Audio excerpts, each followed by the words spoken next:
The Dove Network welcomes you to the following presentation of Double Dropkick Podcast.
That's right. You know what time it is? It's DDK Saturday night, live right here on the Dab Network. Welcome into all of you that are watching around the world. You guys are having a good day, midday over there in Australia and New Zealand. Hello to you guys. Hey, you guys are already checking us out in the UK, even though it's late night over there. Hello to the ones in Italy and Pakistan. See you watching, and all those across the US. Whether you're watching us live right now or you catch us, the many of you that catch us afterwards, man, we're so very, very appreciative of you guys. You guys are the best. And we welcome you in to tonight's fun show. Because as you know, it's DDK Saturday night. And we're going to have a great time. Not feeling well, as usual. So throw up those DDKs in the chats. Make sure you go to the DDK Belt Bar. Get your drink. Grab you a seat. Relax. And get away from the world for the next 2 hours. We're going to have some guests here for the next hour with us here in just a few minutes. I do believe that they have arrived.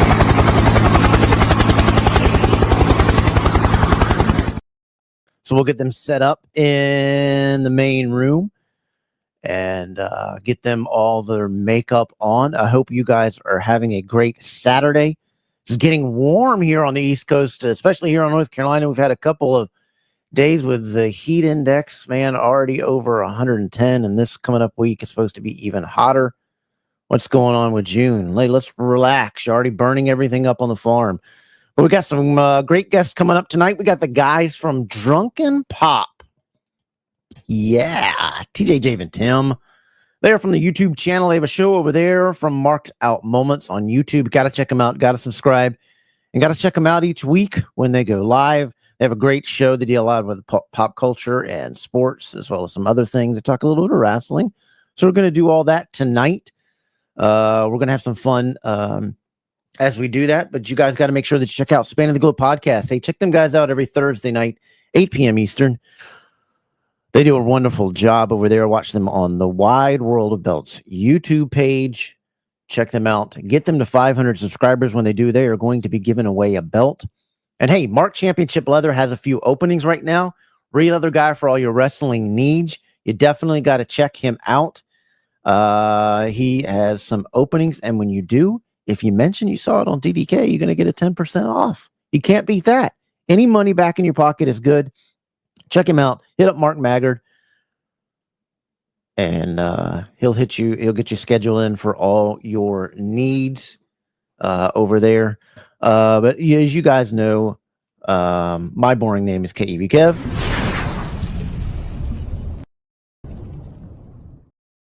And let's bring on our main man, my co-host, right here on Double Drop Kick, Mr. Ethan Thompson.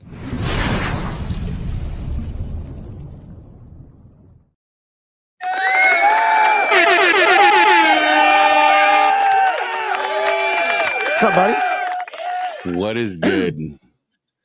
Upright today, man. Yesterday was a brutal day. You were checking on me. I think you sent like 4 or 5 messages to my phone.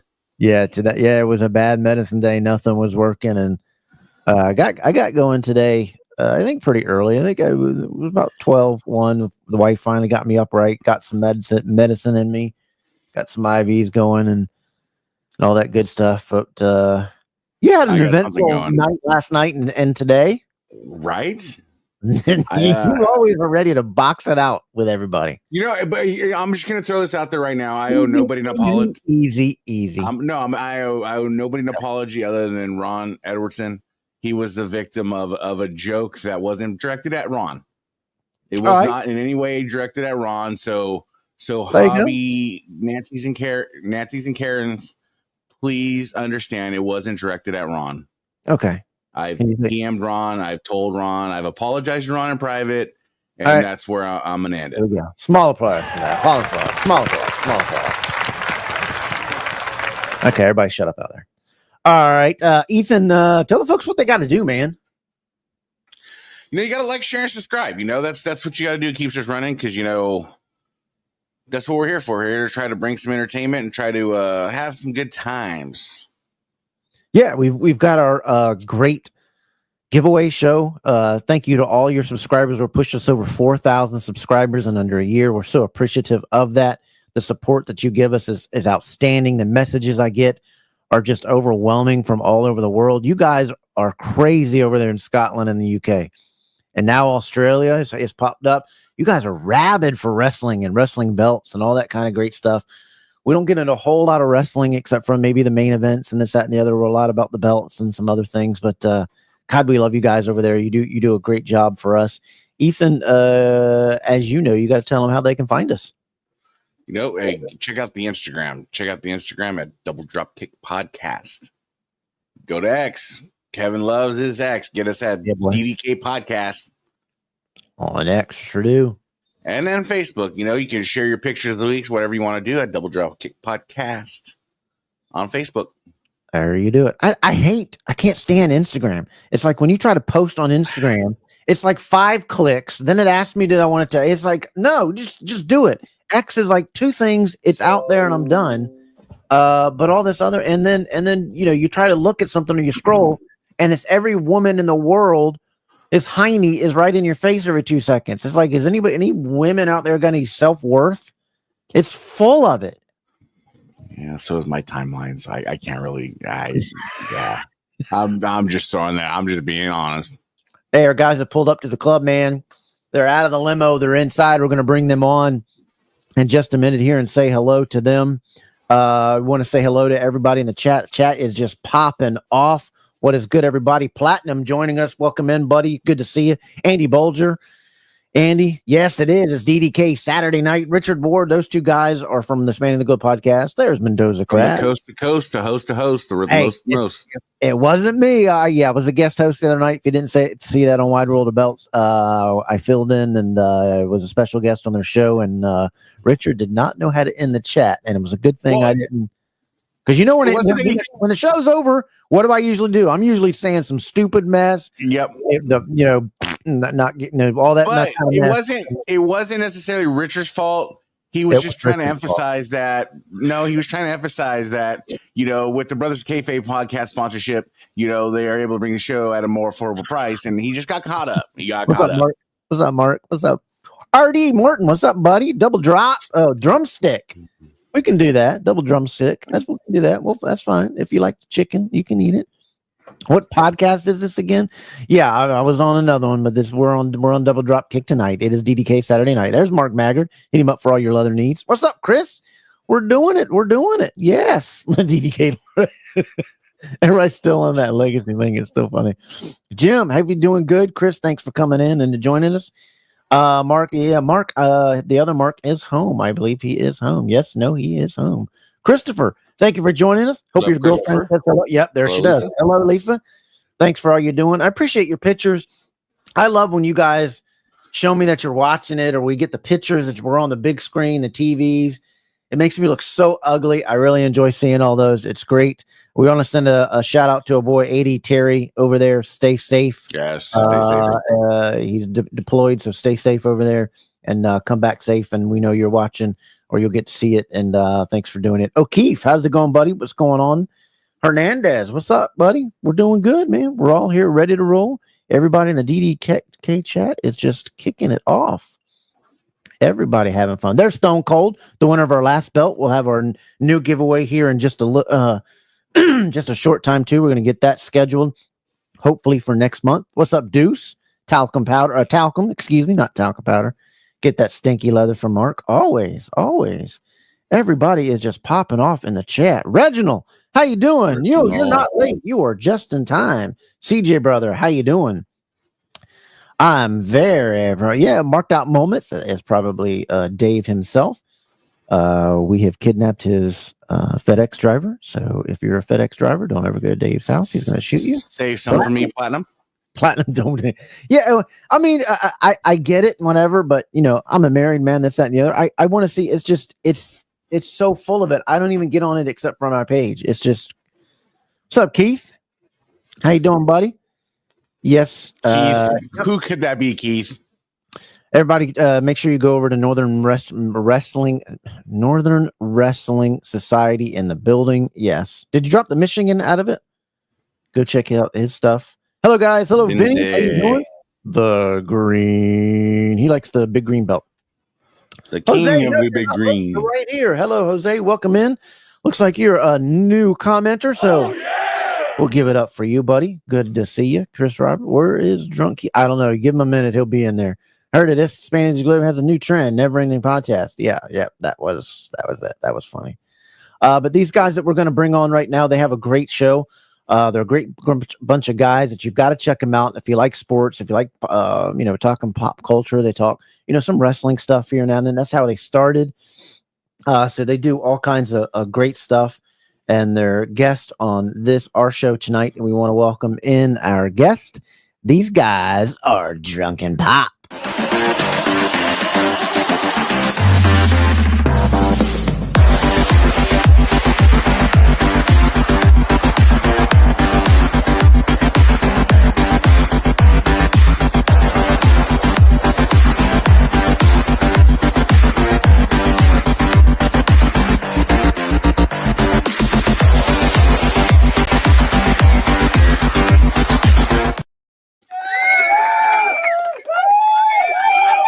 There they are.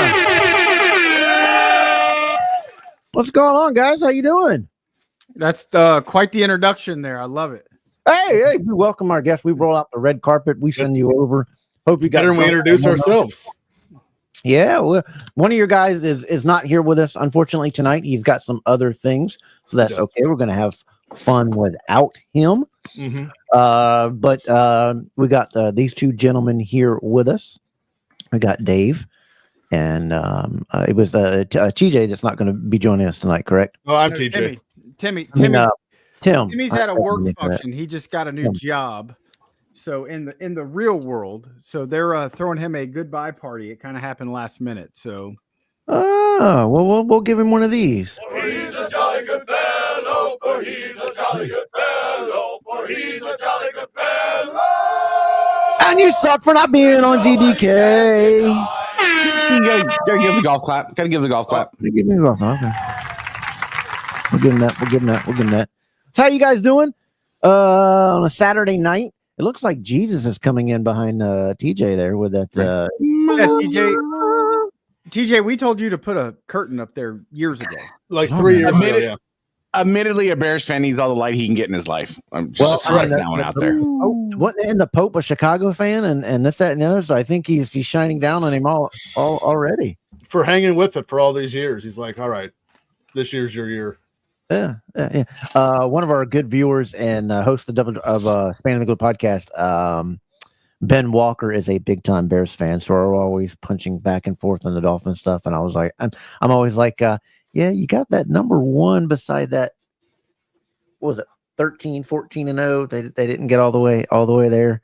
It was when we came to the Orange Bowl in '84, and Dan Marino just slanted us to death. That he That was the thing that the Bears were going to have problems with, even if they met them in the Super Bowl. Dan Marino could get rid of the football quicker than anybody ever, and that's what they said. And Ditka later did an interview years later, and he says, we were already discussing that. We thought they were going to trounce the Patriots. We were already saying we weren't going to rush as much. We were going to drop back and see if we could, do some different things. But that was what made Dan Marino great, his great release and his smarts, and he could fit a ball into Dalla Dave's pocket like nobody else. See, I wouldn't know what it's like to have my team lose in a Super Bowl.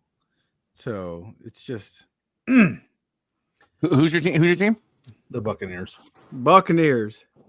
Okay. Go Baker. Okay. Congratulations, you guys got relevant here in the last 10 years. Congratulations for that. Right. You thank Tom Brady for that. He had to rent Tom Brady for a year to get. And what's funny is I didn't even want Tom Brady to be with the Bucs. I wanted to go full with Jameis Winston. I have head issues. I have CTE. Sorry, I can't remember. Your quarterback right now, Baker Mayfield. I love him.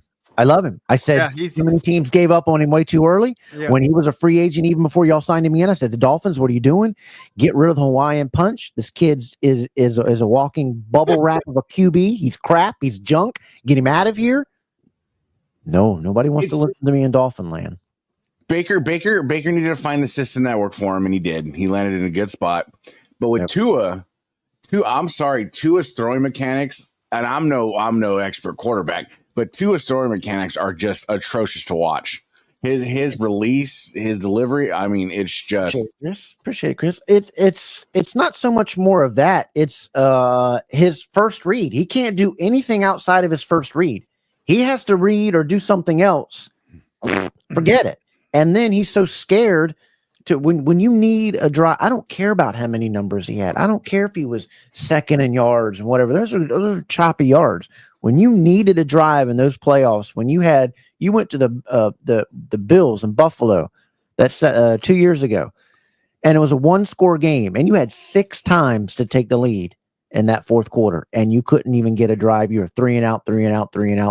That's what separates you from a great quarterback, is when you need that drive, and he's not that guy. Just not that guy. But that's a problem, I would say, with most young quarterbacks in the NFL right now. If you get them somewhat flustered and they have to check down or do a lot of them can't. That's why so many of them now just turn and run. Yeah. But he won't even do that. I mean,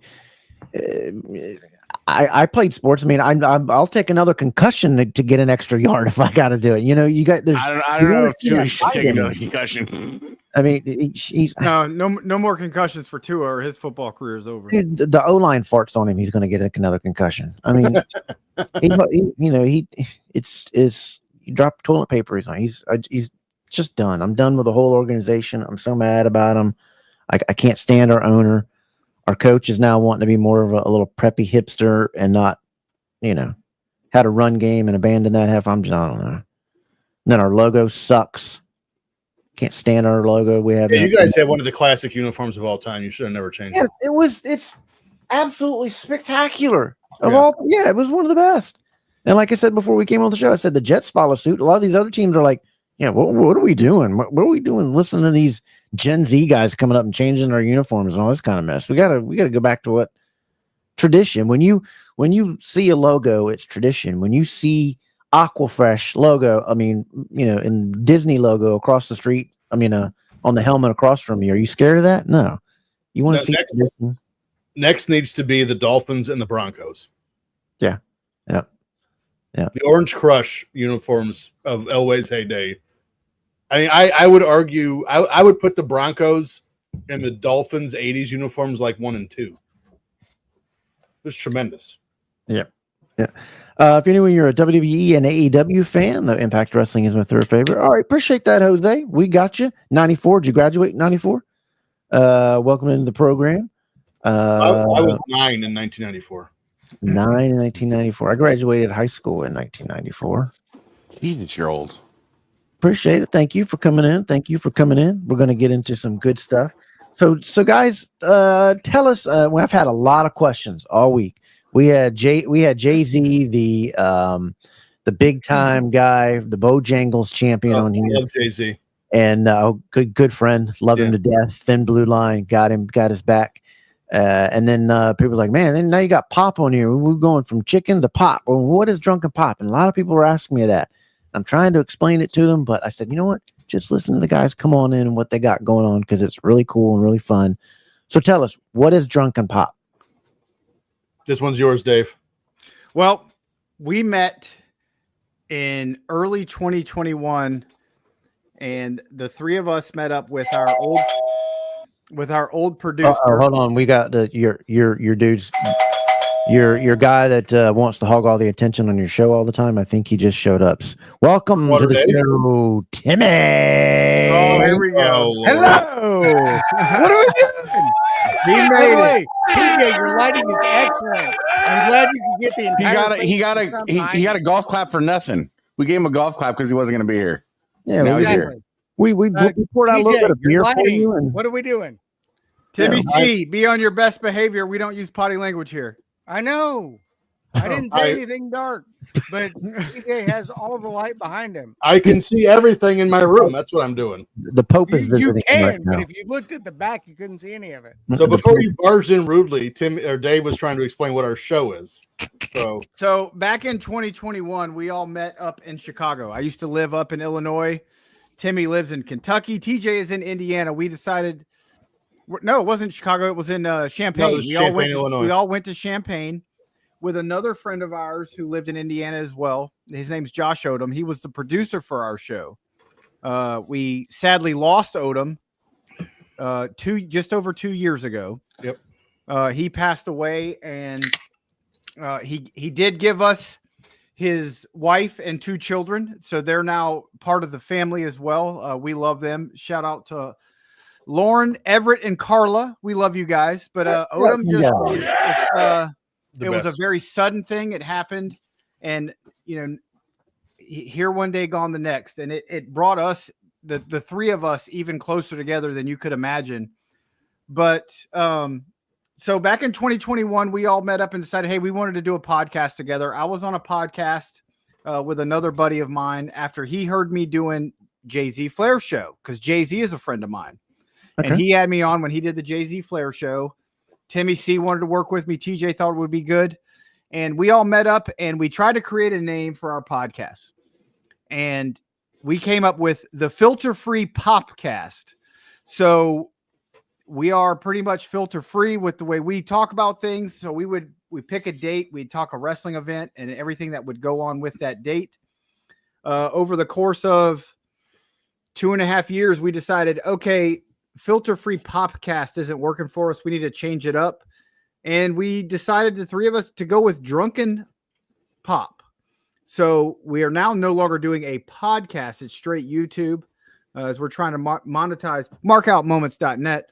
And the three of us go, we try to do something every week. We pick a date and we run with a format of, before the show starts, we just kind of shoot the breeze like you do. TJ does a sports segment. I do a movie segment. Dave's faves. Have you seen it? And Timmy C does some of the worst music segments you've ever heard of. Absolutely. It's terrible. And then we talk about whatever it may be. So last week we did June 1989. So June. So we just kind of randomly pick dates and we go with it and just talk about what's going on. We try to interact with our fans and the people that are listening to the show. But we're just three friends that, when we talk about good friends, the three of us talk every day, some days nonstop. I don't even like them. Yeah. they've been on here like 3 minutes. I know. I've heard them talking about me. I was like, God. I was like, man, what the heck? What was I thinking? All I see with TJ is Jason Sudeikis. His mustache is so stupid right now. All I see with TJ is he has the entire sun behind him. Yeah. So here, let me. We can give him the right music. Wow! Why are now, ladies and gentlemen, now you really messed up. To get of course we all like sports. We like wrestling too, right? But to give you a hint on what our show's about. So we did June '89. I'm the sports guy and I do box score trivia every show. But on the actual meat of the show, I covered the Tank Man from Tiananmen Square in June of '89. So we cover all kinds of things, how we think about it, how it relates to the world now, which is where kind of like the ex-filter free aspect comes in. It's just we're going to tell you our opinion, and you know the three of us don't always think the same, but that's fine because we're not supposed to. No, So, right. Everybody's got a great opinion, and that's what it's about. And that's like you see here. We talked all the time with our chat. We got our chat going because our motto here on our show is tune in, comment, and be a part of the show. Right. I don't want to sit here and dabble and just throw out my opinions. I love hearing everybody else's opinions, their talks, their views. So we and I love a fiery debate. And we have some. We had a great one. Okay. And we try not to dive into politics too much because the way the world is now, nobody can agree on anything. And then you have people that get nasty about you, but because you go one way or the other. And the three of us don't agree politically on everything, but if you're a real friend, you see beside all that stuff, and it doesn't matter. Yeah, friends can have a different opinion, and because you don't want, if you're in the same room, if you're in a room that everybody agrees with you, you're in the wrong room. Right. Yeah, you need to have different. If the world, everybody thought the same, we'd all be a bunch of just sacrificial lambs, and it's just it can't happen. That's how cults start. By the way, I agree, Keith. Flair is definitely a Kmart Bockwinkel. Oh man! Yeah. Oh man, Ricky, you're already bringing that up, man. We'll talk about that later. I'll get you a quote that later. Yeah, it's as we're on that, it's very sad to see where society has gone. I mean, nobody can have discussions.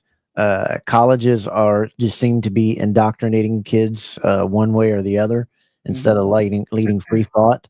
I think the internet has really ruined the world because you've got a lot of people that pop off on the internet that have never been punched in the mouth. 100%. And if some of these people would be popped in the mouth, they wouldn't be typing on this keyboard. But I just don't know why we're so angry and hateful and mean all the time. Just what has happened to the world? What's happened to our sitcoms? What's happened to our... It's easy. It's easy to be mean and hateful. And you don't have to deal with repercussions. That's why. Yeah. Well, that's retired law enforcement here. That's the problem too that I see all the time too, is you're getting a generation that is growing up saying that they're not in trouble. They don't have to be in trouble. And the news is telling them it's okay to do this and be this way. And the parents are doing the same thing because they don't care. And it's not how society works. And everything's going to break down if you can't follow things. And, I've said it to so many people so many times, and Jay-Z will say the same thing. The time to fight something is not on the side of the road with the cop at the car or fighting. Yep. The time to fight it is in court. That's where you fight whatever you think is done wrong to you. But follow directions, and 99% of the time, there won't be any problems. But people think that if they shine a light on it, even if they're wrong, they think if they shine a light on it, then they're right. Someone's going to back them because someone's stupid enough to believe they're right. And it's past it, I think, though, too, because even just having a difference in opinion, there's so many quick to Karens out there. Yeah, there's no debate anymore. It goes from quick to Karen. That needs to be a T-shirt tomorrow. That's great. Right? Great. Quick to Karen. I state an opinion that I believe is fact, my truth, but all of a sudden 20 Karens come out and the 20 Karens are correct, and it's mob effect. Mm-hmm. Yeah, it's to me, it's every time I see something, I was like, what's happened to the middle-aged white women in this country? It's all what's wrong with you people? They turned into middle-aged white men. Where did you go to school at? Where did you? I'd like to introduce you to TJ Steppins. He is a middle-aged white woman. Where did you go to educate? I mean, and none of these people can do any addition. They can't write cursive. They can't do anything, but they can sure tell you one way or the other how they feel on something and why you're wrong about everything, but they sure can't tell you on a map where even Russia is. And what's interesting about our show is like if we post something, and I generally don't post too often on Twitter, I do on occasion, but like just know if we post something and you don't like it, our show is 3 veterans You can't hurt our feelings. You just can't. You can try. You can try all you want. It ain't gonna happen. So I've tried for 2 weeks when we scheduled this show. I mean, these guys up here were like, hey man, yeah, let's check. Who was it that we were supposed to check back with? And it was like 2 weeks. We had to check back his schedule, and we had to wait on little Nanny. Who was that? That was Step-ins. Yeah, step-ins. I had to wait on you, and it was like, I got a book here trying to schedule everything, and I was like, see what I can do to piss them off or whatever. And you know the best part about this off these guys. I can't piss off these guys. The best part about this conversation, I have no idea what you're talking about right now. Because DJ doesn't have Facebook, so we have to go through the Facebook messenger. In the chat. I don't think he's in that. He must not be in that chat. No, it's just the two of us. Yeah, he's not in that messenger chat. That mentality is. Yeah, but that mentality's lost though because everybody's kind of in the ballpark of the same age. There you go. There you go. And we grew up with some bullying. We grew up with the razzing. We grew up with all this stuff like that. So we have thick skin. Right. Kids these days just are soft. I didn't even give them soft at this point. Yeah, it's because everything you see on TV is you're soft. Our pro players are soft. They're out for fingernails. They don't play their games. They're sitting out. I mean, look at Joel Embiid. If I was the owner, I'd kick him off the team. Take your whole check, take it out the door, bye. I'd rather give a guy $1 million that can play, is one of the best guys from your local gym, than play this dude who never wants to play or give an effort. They're seeing that on TV. They're seeing it everywhere because all of our TV is reality TV. And look at all the reality TV. And now, I get people that laugh at me when I'm like, man, I'm sitting here watching Andy Griffin and smiling at the Andy Griffin. What are Family Matters? What are you doing? Full House? Family Matters. And that's the thing. And that's the thing is like for me, I grew up the fat kid. So for me, it was I either learned how to get beat up or I learned how to fight. And there's a reason my fingers don't bend the way they normally bend anymore is because I didn't like getting beat up. So I learned how to fight. And that's what you have to do. But people don't have the heart anymore. They lack the heart. They lack any intestinal fortitude to just stand up for yourself, to be an individual. Don't worry about getting hit. If you're not going to die, it's not the end of the world.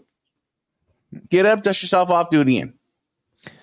But these kids, ugh. Well, unfortunately for these kids, I think sometimes now they will die because we teach them, hey, grab a gun, just go to school, shoot your school up. That'll solve all your problems. Yeah. And then I get a bunch of people. I mean, we used to go to school. I'm here in North Carolina. Our shotguns were in the truck from going hunting and going hunting in the afternoon. We didn't kill anybody. It's not a gun problem. It's not this, but it's mental health. Mental health is destroying this country, and it's destroying this country from home, from the parents letting their kids get everything on here, in their face, in here. Go to the dinner table. Go do things with them. Go talk to them. Tell them too many parents want to be their kids' friends instead of being their parents. No, I'm not your friend. Bingo. I'm not your friend. Too many. A lot of there's a thing that I've said before. A young one will grab at the first shiny thing that there is, and wrapped up in a bunch. It's all bowed up, and it's just great. And they'll grab at the first thing they see, and they don't realize there's a hook in it until it's too late. And then it's got them, or whatever happened bad to them because of this. And as a parent, you just got to say no. And you got to teach the kid, just understand me. You'll understand when you get older, and just trust it and go on. But too many people don't want to parent anymore. There's too many broken homes. There's too many. Exactly. We're getting away from faith too much. All right. Let's not dive into this. Let's talk wrestling. I kind of like that. I was kind of liking this conversation. I'm gonna drag us out of this. We were talking commentary. I love Thunder Rosa. Oh, Thunder Rosa! Shut up. All right. Well. Let's since we've trashed Gen Z and all their idiots that are trash the wrestling. Leave TJ alone. That's rude. Let's trash the wrestling today because it's complete garbage. But you guys used to be a wrestling podcast. We'll start out with Timmy. What do you think of today's wrestling versus wrestling that you grew up on? I stopped watching a while back, so. Smart. Why was not that? Great. I will go to the PLEs. Literally, you don't have to watch week to week wrestling. You can just go to the pay-per-views and keep up. And well, you literally get the video for everything that happened over the course you of the get last a month full before recap. each match anyway. You get an hour's worth of matches with 2 hours worth of recaps. Call it a day. Yeah. I like Tiffy time. Yeah. Dave, what do you think? I've been a fan since as long as I can remember. Grew up, born in 81, so I grew up a Hulkamaniac. I was there through the new generation. Mhm. I didn't watch a lot of NWA per se as a kid, so WWF was everything. Once it became WCW, I would watch it from time to time. When Hogan went to WCW, I really started to pay a lot more attention to it because Hogan was everything. When Hogan joined the NWO, to me, that was one of the most epic wrestling events ever. Yeah. Got into biggest heel turn ever. Got into an argument with somebody on Twitter today because Sports Illustrated said the Cena heel turn was the number one heel turn in wrestling. And Hogan was number 2. And I said, there's not a chance that it's even close. And some guy tried to tell me how I was wrong. And I said, go back and look at the ratings of the Hogan heel turn. WCW turned Hogan heel, and it damn near put WWF out of business. Well, you can't compare ratings. And we still don't talk about Larry Zbyszko and Bruno Sammartino. Why would we leave that one out? I agree. Larry Zbyszko might be the biggest heel turn ever. I don't remember that. I mean, the Horseman. Who am I think of? The one that went to the Horseman. Sting. Lex Luger. It was during the NWA. Barry Windham. That heel turn nobody saw coming. That was one. This is just my opinion, and then we'll get your opinions. I thought the Cena could have been great, but he's not made it great. He's still come out in the same T-shirts with respect on it, and this is still in the same merchandise. You should have shaved your head. Come out with the intro that he's got now. That I don't know if he uses it now or not. The black and just John Cena and come out. If go full heel. You've obviously not seen how hard he's trying to fight the hair loss. Yeah, he's getting hair plugs. He's not shaving those hair plugs. Well, buddy, better chance he's going to Turkey for a week. Well, I'm just talking about if you're going to go to a heel turn, do it. Get T-shirts that just say Cena on them. That would still sell like hotcakes, but it was so predictable. It was so predictable. The WWE just really ruined a wet dream by Cena's heel turn was just terrible. And then you have Travis Scott interjecting himself in the whole thing. Yeah, and it's just like, bro, you ruined what could have been a great heel turn. Triple H should have not involved his ego, got The Rock involved. I'm sorry. The Rock's a 5-hour private jet flight from anywhere. And he could have been involved if they want him to, but it was ego. And they ruined it. But to be fair, I think they were tired of seeing The Rock. But he's the one that started the storyline. Carry it off as well as The Rock did. But it would have finished. It would have closed up a story. Yeah, just having Travis Scott there and no Rock. I mean, everybody was waiting for The Rock. He's an idiot, by the way. But my thing with that is, he's the one that started the storyline. So if you start the storyline with this, nobody ever knew about this selling your soul. We never got it into that. You got however many writers, 5 to 10. We talked about this last week, and I've said it a million times. You had 5 or 10 writers sit around, and at the end of your biggest wrestling pay-per-view or your whatever, supposed to be, so many things change and shock. 5 guys sat around and be like, yeah, Travis Scott, that's it. That's who we're going to send out. Well, they're in a social media engagement era. That's by the way, Travis Scott gets social media engagements. The same reason they have the Paul brothers on. I mean, they're looking for engagements. They don't give a shit about ratings. I can understand. Sorry, my bad. No, but they don't care. Yeah, I can understand from the social media thing, but there's people out there that don't know who this guy is from Olymp. But that's the guy who's coming in to interfere with his 8-minute walk down to the ring. And they don't know who Travis Scott is. No, I didn't know who he was. I couldn't name you one Travis. None of us know. You are correct. None of us know. But guess what?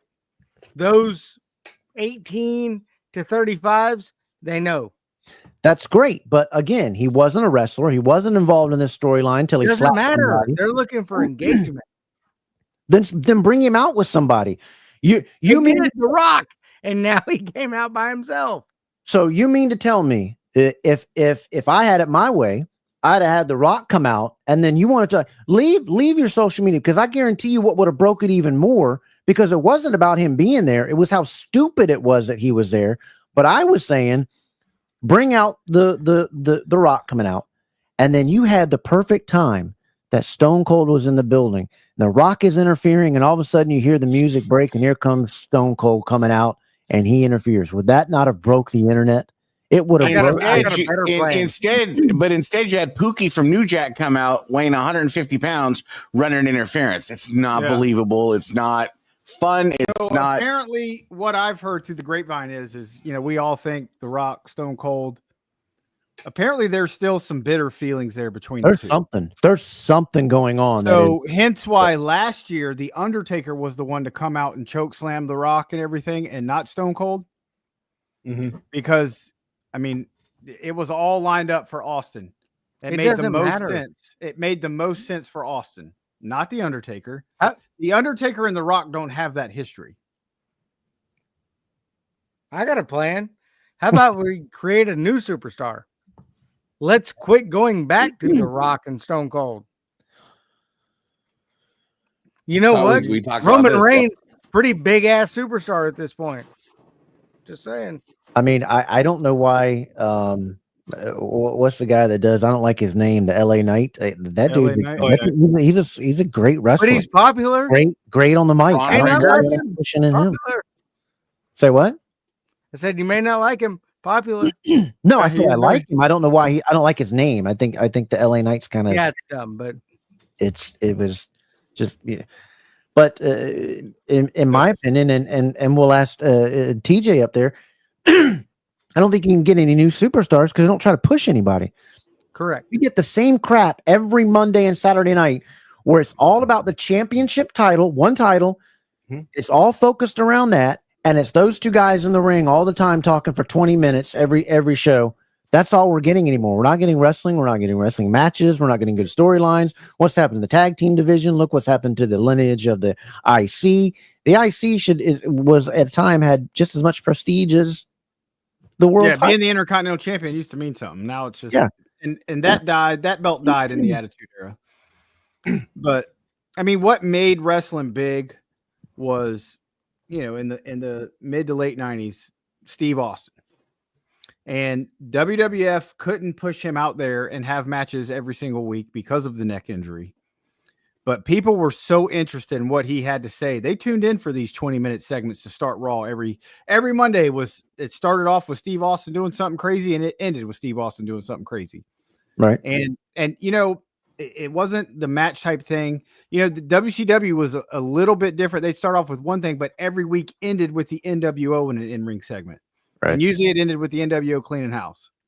But I'll tell you, I've gone back and I'm in the midst of it right now. I have the Peacock. I love the old school wrestling. I am rewatching ECW from the start. There you go. A lot of these interview segments and the long drawn out things that we're seeing is all from ECW. So if you go back and watch their shows, there's a couple of matches. And so if you have a 1 hour show, it's 43 minutes, whatever the case may be. There's 15 minutes of matches and the rest is all interviews. And that's where it came from in the late 90s. They kind of stole that. You don't have to push all your talent onto one show all the time. Back in those days, WWF had a very small writing team, a lot less to write, and a lot less matches you had to worry about, things like that. So, I still watch Raw. I don't watch SmackDown a lot. I'm usually doing stuff on Fridays. Friday's not a good night for me. But I do try to watch Raw as much as possible. But, I am not a big fan of PLEs being 3 and 4 hours and having 5 matches. Showcase there's a guy sitting out there in WWE right now that goes by the name of Karrion Kross that has not been on wrestling on television at all, and he is selling out his T-shirt everywhere he goes. Well, I'm surprised because that seems to be how they're picking their champion. Is you got this Yeet guy who all he does is the 5 same maneuvers, and they put the world champion in him, and his belly looks like a Dunkin' Donuts, and he's so small he doesn't look like that's rude, by the way. But I'm glad. I meant it to be rude. He's my belly also looks like Dunkin' Donuts. Well, that's great, but you're not taking your shirt off in front of millions of people and trying to claim that you're the world. You want me to take it off now? Do it.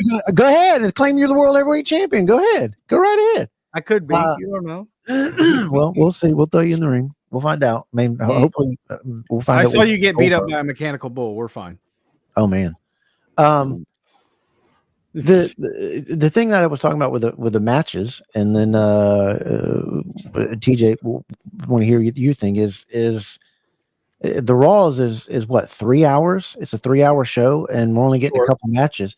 But I'm saying that's the time to where, every week doesn't have to revolve around the world title. Like, you could give some more of your talent off that week. Yeah, showcase your talent. By this week, it's the storyline on Raw is a little bit more. It has a taste of the world title, but it has, you're focusing on the tag team division or the IC division, and then you're getting a couple of those 5-minute matches with new talent to see if they can hang in the ring in front of millions of people watching.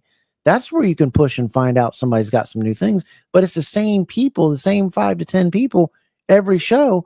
And I'm sorry, I don't want to see NXT was supposed to be your building maneuver, but they're keeping people in NXT the whole entire time and not moving them up to the main roster.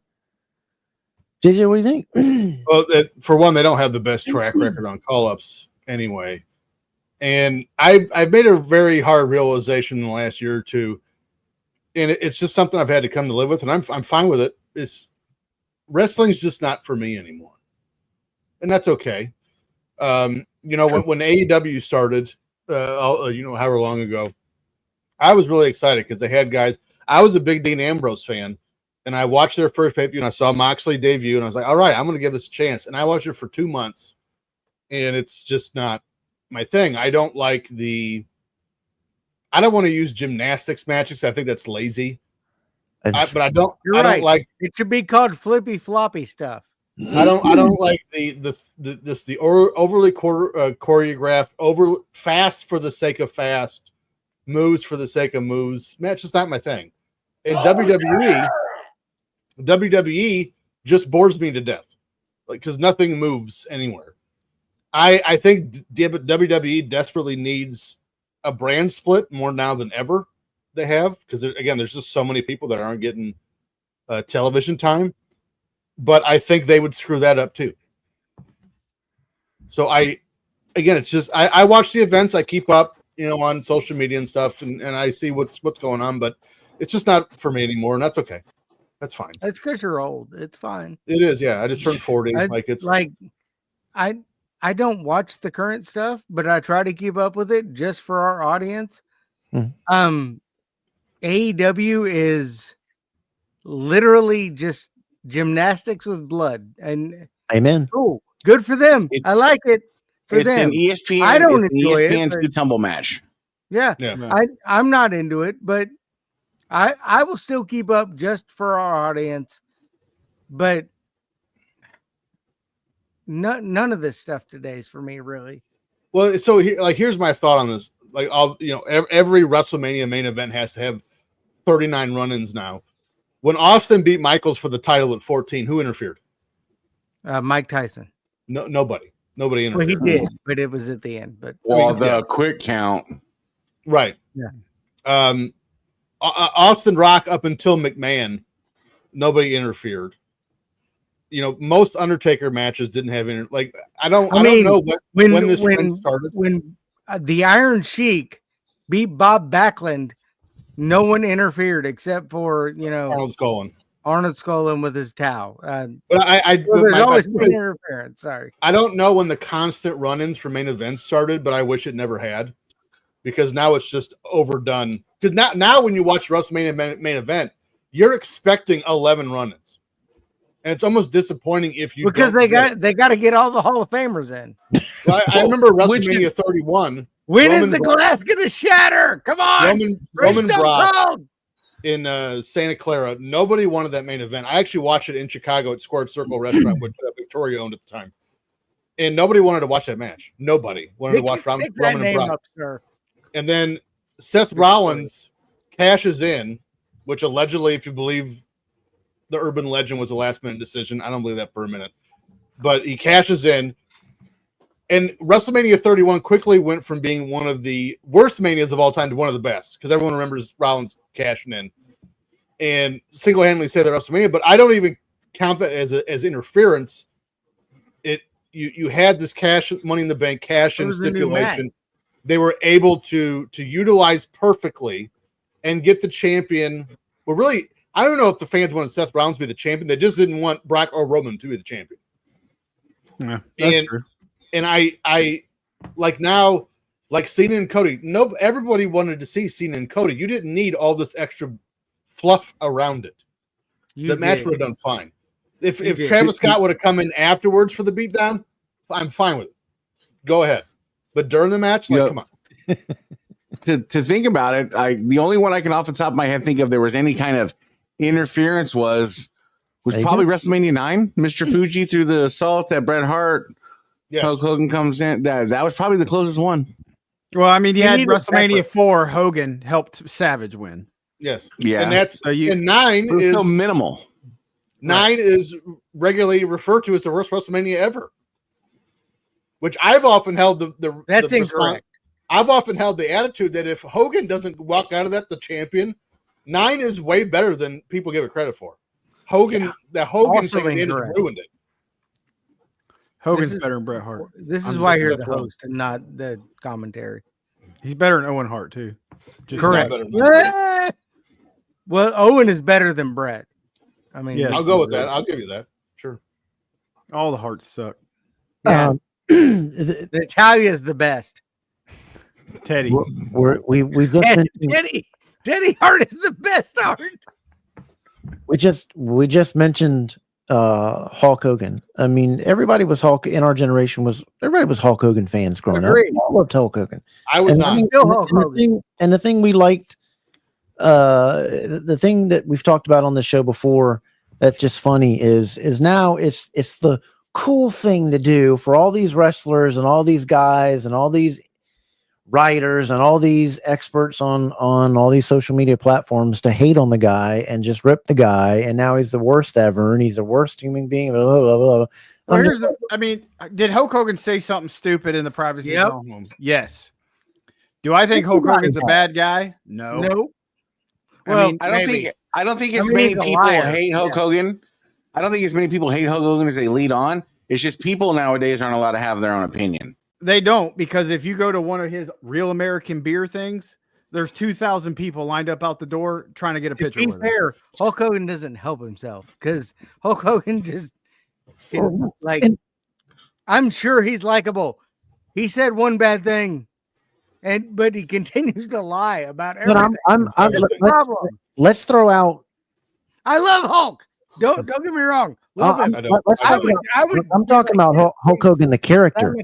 Even the character. People are crapping on the character and all the in-ring stuff that he did, and this, that, and the other. And I've always said, I'm sorry this guy was smart enough to put in his contract that he has creative control, that if he doesn't like something, that it's going to hurt his brand, that he doesn't want to do it. But well, the fact now is we had all these Hulk Hogan fans, and then we're not. It's the same thing with. We had all these Tampa Bay fans. Where'd they go now? We had all these Patriots fans. Where did they go now? And they're all crapping on it's just they're all terrible, correct, including Hulk Hogan. The fact of the matter is, if there was no Hulk Hogan, there is no professional wrestling the way it is now. Correct. Because Hulk Hogan has done more for professional wrestling than anyone has ever done. I don't care if you like him, you don't like him, you think he's a liar, he is, but he's done more for this business than anyone ever will. I don't want to hear about Stone Cold. I don't want to hear about Bret Hart. I don't want to hear about The Rock. I don't think anyone brought Bret Hart. My generation, Dave's generation, Steppen's generation Ethan's generation, and Kev's generation all to wrestling. We'd have never known. You think Bob Backlund is going to bring anyone to professional wrestling? Exactly. You sleep with that doll every night, and I sure do. all right, Sleep with it. I got a hole right here. What are you talking about? Oh, I got my Warrior one on the couch. All right. Yeah, I'll do it again. I mean, there is no offend you? professional wrestling Get on there is Twitter. no WWE without Hulk Hogan. Yeah. There is no. And for my boy Mike Jones, he single-handedly saved TNA. I'm just throwing that out there. Mike Jones! But So- I just don't understand. People can't separate the Hogan from the character from the guy and separate the two. I don't want to know these wrestlers out there. I want kayfabe. I don't care what you do outside of the ring or who you. Yeah, support or I'm who the you same don't way. like. I don't care. I don't care about any of it. I wish I everyone would want to know critique what you're like. Linda in the Hogan ring. like they do Hulk Hogan. I was the opposite. I was not a Hogan fan growing up. I started watching in '89. Right. I don't know why.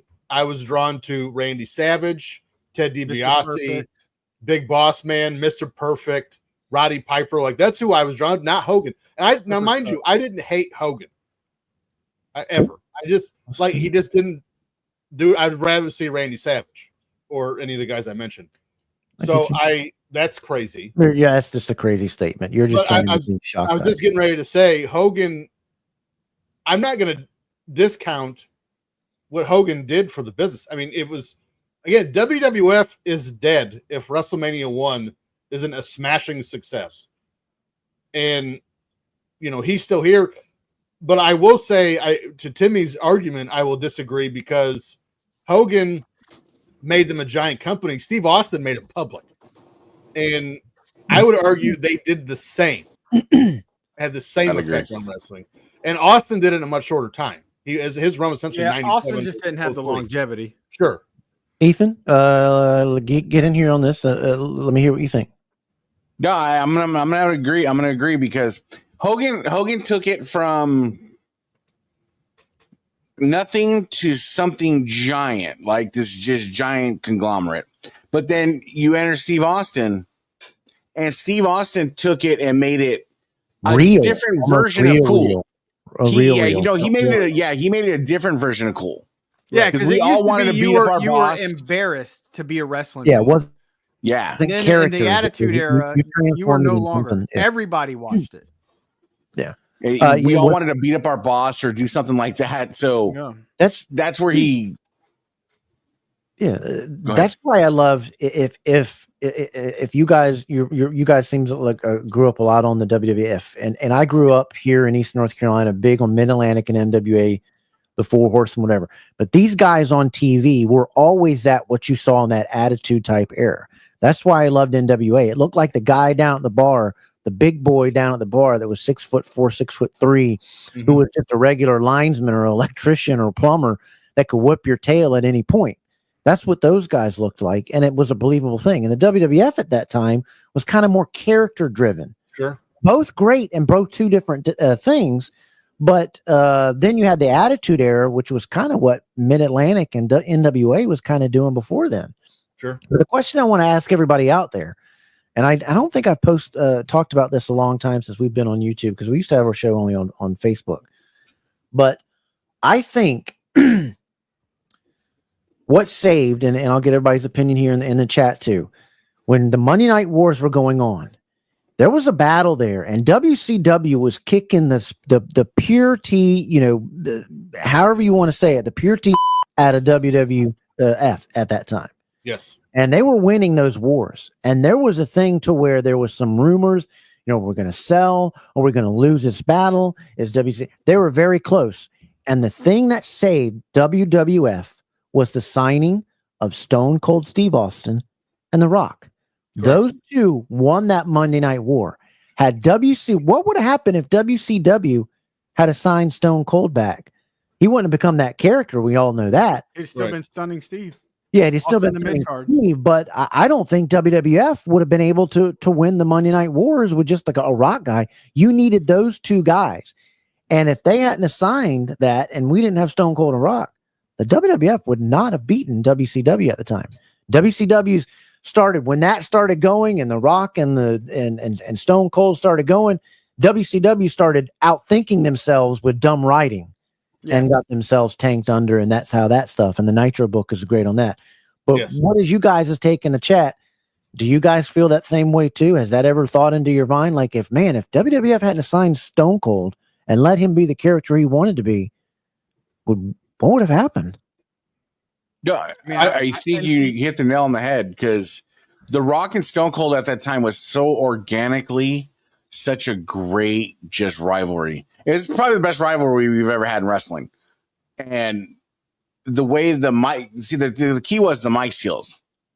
They weren't trash on the mic. They carried a story. They told a story. They wrestled the story, but they told the story, and it was just the stars aligned for that to happen. I'm gonna take it. I'm gonna go off in the left field, and Dave's gonna roll his eyes when I say this, and that's fine. Let's hold on. Wait. Go ahead and say it. As important as it was, and everyone acknowledges that, for the WWF to sign Steve Austin and The Rock, I think Mick Foley does not get his fair due in that conversation, because when Austin first became champion, Dude Love was his first opponent, and then The Rock became big with Mankind. I'm gonna agree with you. I'm gonna agree with you, because and then Triple H with Cactus Jack. Triple H. You figure the faces of Foley. I mean, Cactus Jack, Dude Love, the whole bit, Mankind. He all played an integral role in Austin and Rock in their stories. Winning the title, and God, I'm gonna agree with you. I'm gonna agree. He was a tremendous B player on it.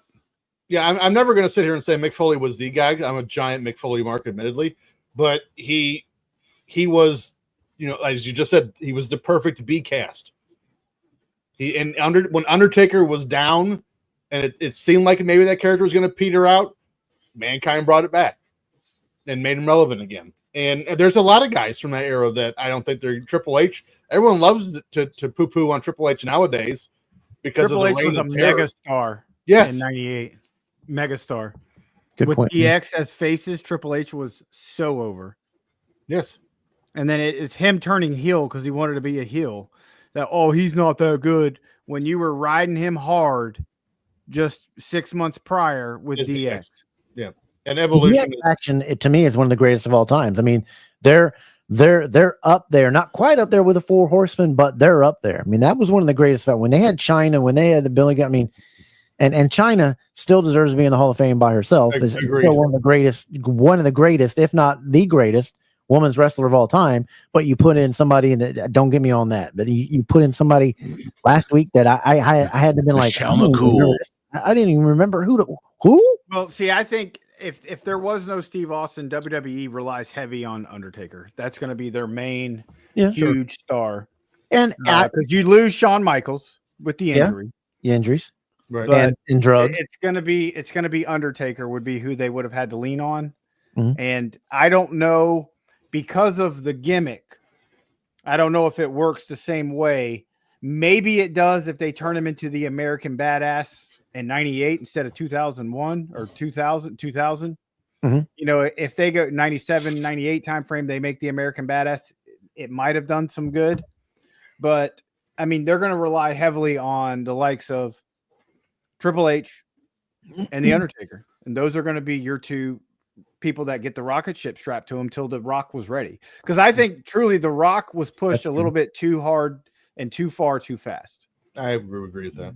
But by 99, 2000, he was ready. When he first won that belt in 98, he was not ready. Yeah. So, it worked with the whole corporation thing. But by then, I mean, for after a year or so, I was kind of over the corporation thing and with the evil owner. Yeah. I longed for the days of Jack Tunney being back in charge and not always having some kind of evil, I'm the Gorilla Monsoon. Like, if the commissioner, you don't have to have a bad commissioner or whatever. That was just that, to me, it reeked of desperation. And, I much prefer, if you're going to have some sort of authority figure, you have them like you have them now with Adam Pearce and Nick Aldis, where at least they're not evil. or what, you know, they're Right. they're down the middle. Nick should be in the ring. He's so good, but I think Nick should be in the ring. I think there's an injury though. I think there's something that happened where that's got to be the only reason why he's There not. is no injury, so He never got injured. I heard. Little known fact: Filter Free Podcast, Drunken Pop. We had Nick Aldis on the hook to do a podcast with us until he signed with WWE. That's how we lost it.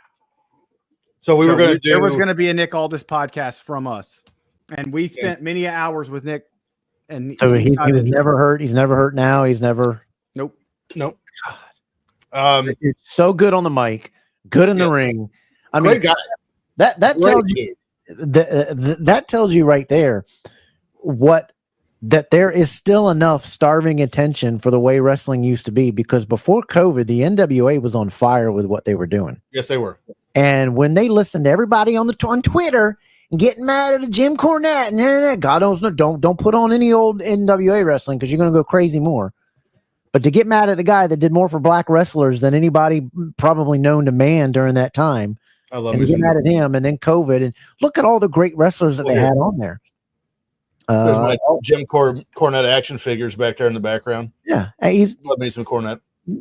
Absolutely great, stunning. I mean, he was part of the, and everybody's going to get it. Double Dropkick podcast. We're big Rock and Roll Express fan, but the Rock and Roll Express, the Midnight Express with Jim Cornette, one of the greatest feuds of all time. Agreed. And lasted that NWA Power that was on YouTube right before it was on fire. Was great, and they had the greatest female wrestler of all time in Thunder Rosa. I'm just saying. But Camille was great until you started letting her speak. Yeah, I just met Camille, and she's a wonderful human being, also. Absolutely great. But her and Tom Latimer. Great. The mic wasn't. She was not ready for the mic. Right. She wasn't ready for that thing to be a champion. But I still to this day, and it's still my opinion that Billy needs to sell it because he doesn't know what the heck he is doing. I would agree with that. Kev, I'm gonna step in here on your territory if you don't mind. I saw somebody in the chat say in the chat. I don't remember who it was. They said that WWF won the Monday Night Wars because they did what WCW refused to do, and that was do blood and gore in their main events. That's not true. It's not that WCW wouldn't do it. They couldn't. They were not allowed by Turner standards and practices. I do. So there was a lot of stuff. And again, I don't mean to plug. I actually almost did a podcast with Guy Evans also. Plug away. That's what you're here for. His Nitro book explains all of that. I told you. I just told you. One of the best books to read is the Nitro book. I didn't mean to cut you off. Now this comment with JR going from WCW was terrible at recognizing and developing young talent. Probably the worst stuff I've ever seen of it out of that company, with the exception of Goldberg was the one, and he was 31 when he broke out in the scene in WCW. But as far as like budgetary constraints or blood and gore on the TV shows, or even what they could say and do and what they could show on TV, they couldn't. Turner's standard practices wouldn't do that. Right. And WCW there for a minute too got real repetitive with running stuff in the ground. I mean, I can remember countless times where the show was finished with Sting rappelling down and beating somebody up with a bat, and they ran those shticks into the ground like it was no tomorrow. Well, and that's how I feel about the Bloodline. It was the same thing. Yes. Quit even referencing it anymore. But I just had a Twitter interaction with Conrad Thompson, who does like 31 different podcasts, one being Eric Bischoff. And I went back, which, by the way, Eric Bischoff does not or will ever get his fair share of credit for actually what he did for wrestling in the 90s. But yeah, no, he didn't. He doesn't. I re-listened to their show on Starrcade 97, and it's ridiculous. Everything. There you go. There it is. Wonderful, wonderful book. Yeah. Great book. Take you a while to read it, but it's a fantastic read. The whole finish to Starrcade 97. Everyone knows this now. Hogan and Sting was changed, and the Nick Patrick's sped up 3 count that wasn't. And I went and Bischoff. Conrad asked him, if you had to go back and do this again, would you do it again? And essentially, it was yes. He defended it.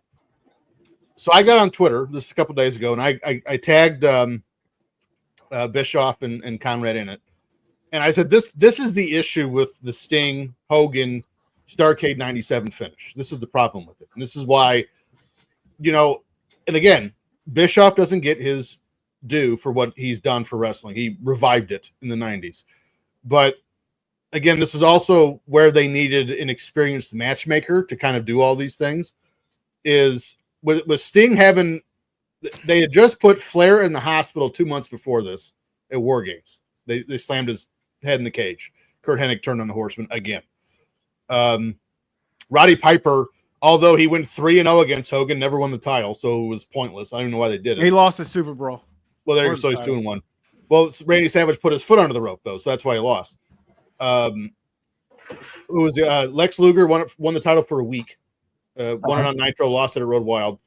Yep. And then there, who was the other one I was just thinking about? The Giant turned. Randy Savage turned. So Sting was the last bastion of hope in WCW. To a year and a half of NWO just doing whatever they wanted, whenever they wanted, and Sting had to cheat to win. So you spent a whole year making this knight in shining armor, and then he had to, what it appeared with Bret Hart kind of restarting the match when Hogan just won clean, is Sting had to cheat to win. Like it ruined it. And so I appreciate him saying and acknowledging it and saying, if I had to go back and do it again, that's why I would do it again. Well, there's a reason why you'd have to do it again. It's the reason why we're even talking about it, because it was terrible. And I even said, I commend Eric Bischoff for acknowledging Sting had personal problems, but not airing it on the show, because it's not his place to do that. And I actually appreciated that. But even if that's the case, do anything else than that. If Sting is able to go in there and have a match, Sting has to win clean. Period. There is no end. There is no other end to that match. You can't do it because you can't even say, well, Hogan should have just won it. That would have you just killed Sting. Sting had to win and win clean, and that finish.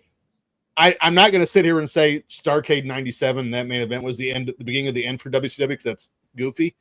They had plenty of time to recover. They just didn't. But I hated everything about that main event. Everything about it. Yeah. Well, that was the beginning of the end for WCW. I would say creatively, yes. It's business, no. But Kev nailed it on the head.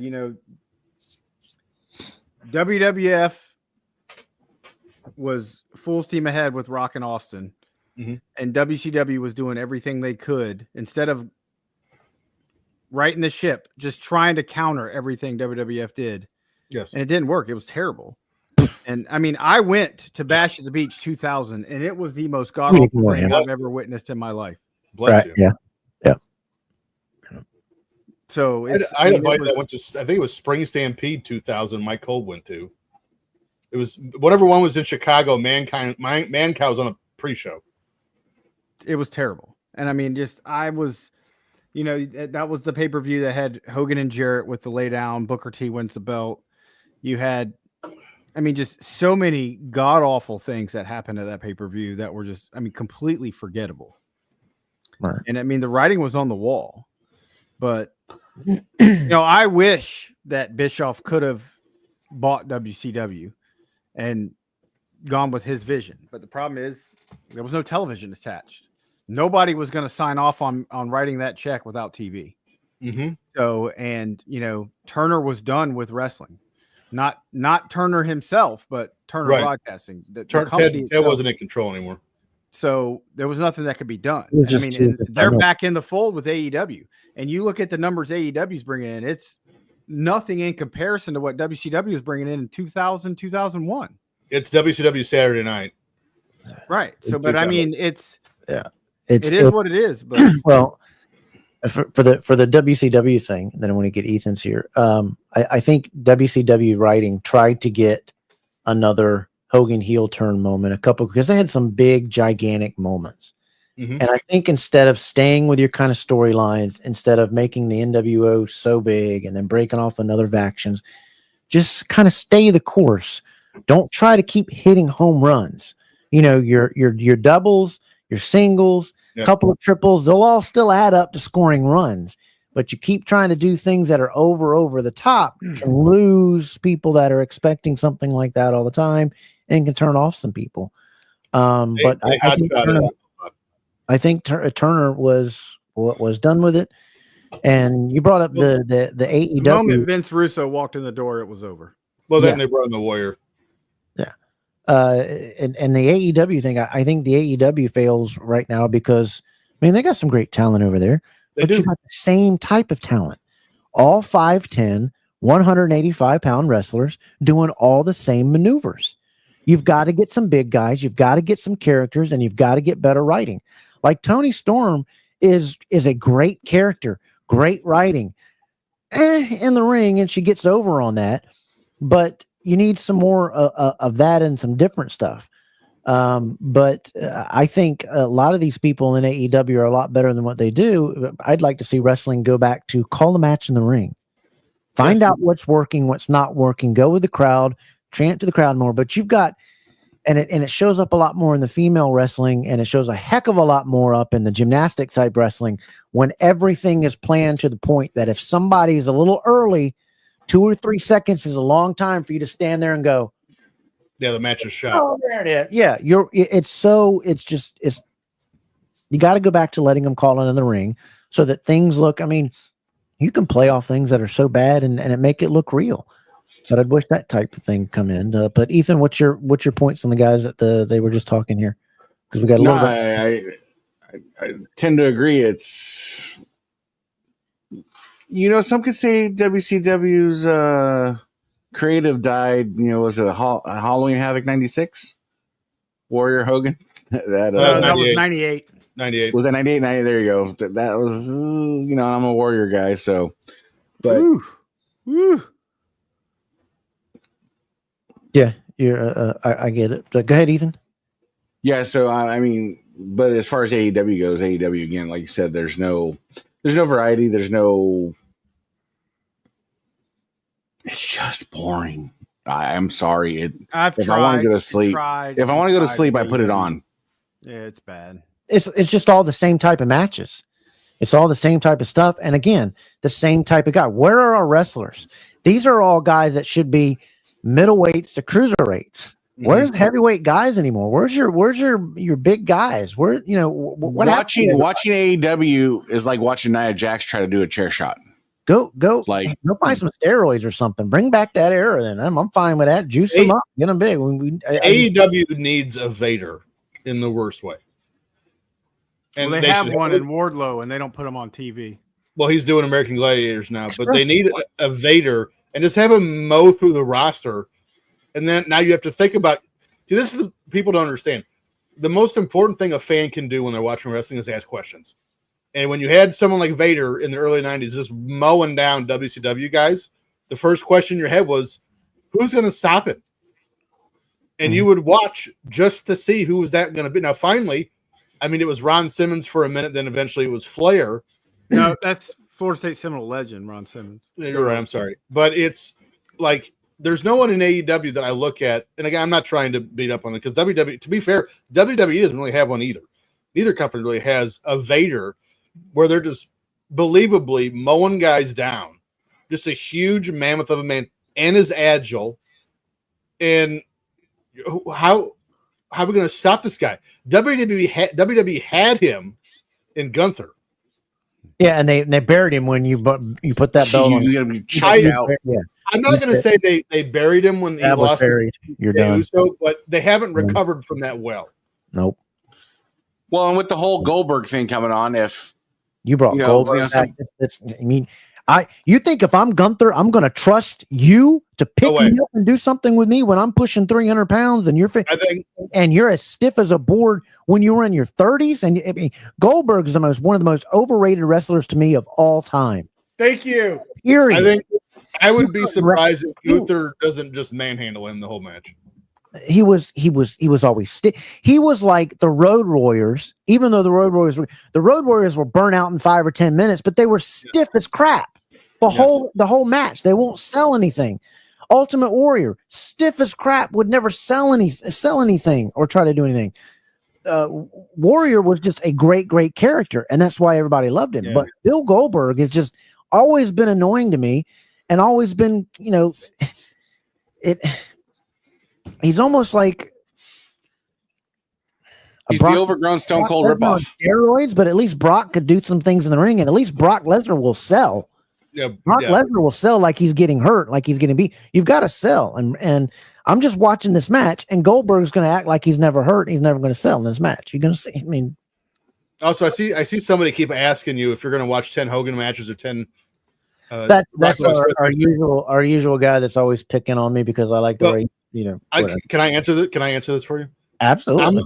I'm going to say I'm going to watch 10 Hogan matches because I'll be done in an hour and 10 minutes. There you go. All day and all night. I've got other things to do. If you watch some of the stuff he did in Japan, Hogan could wrestle, but they didn't want him to do that. That was what they wanted to do was his 10-minute match. That's what he did. That's what he was popular for, and that's what he was meant to do. But he's asking me because I'm a Rock and Roll Express fan.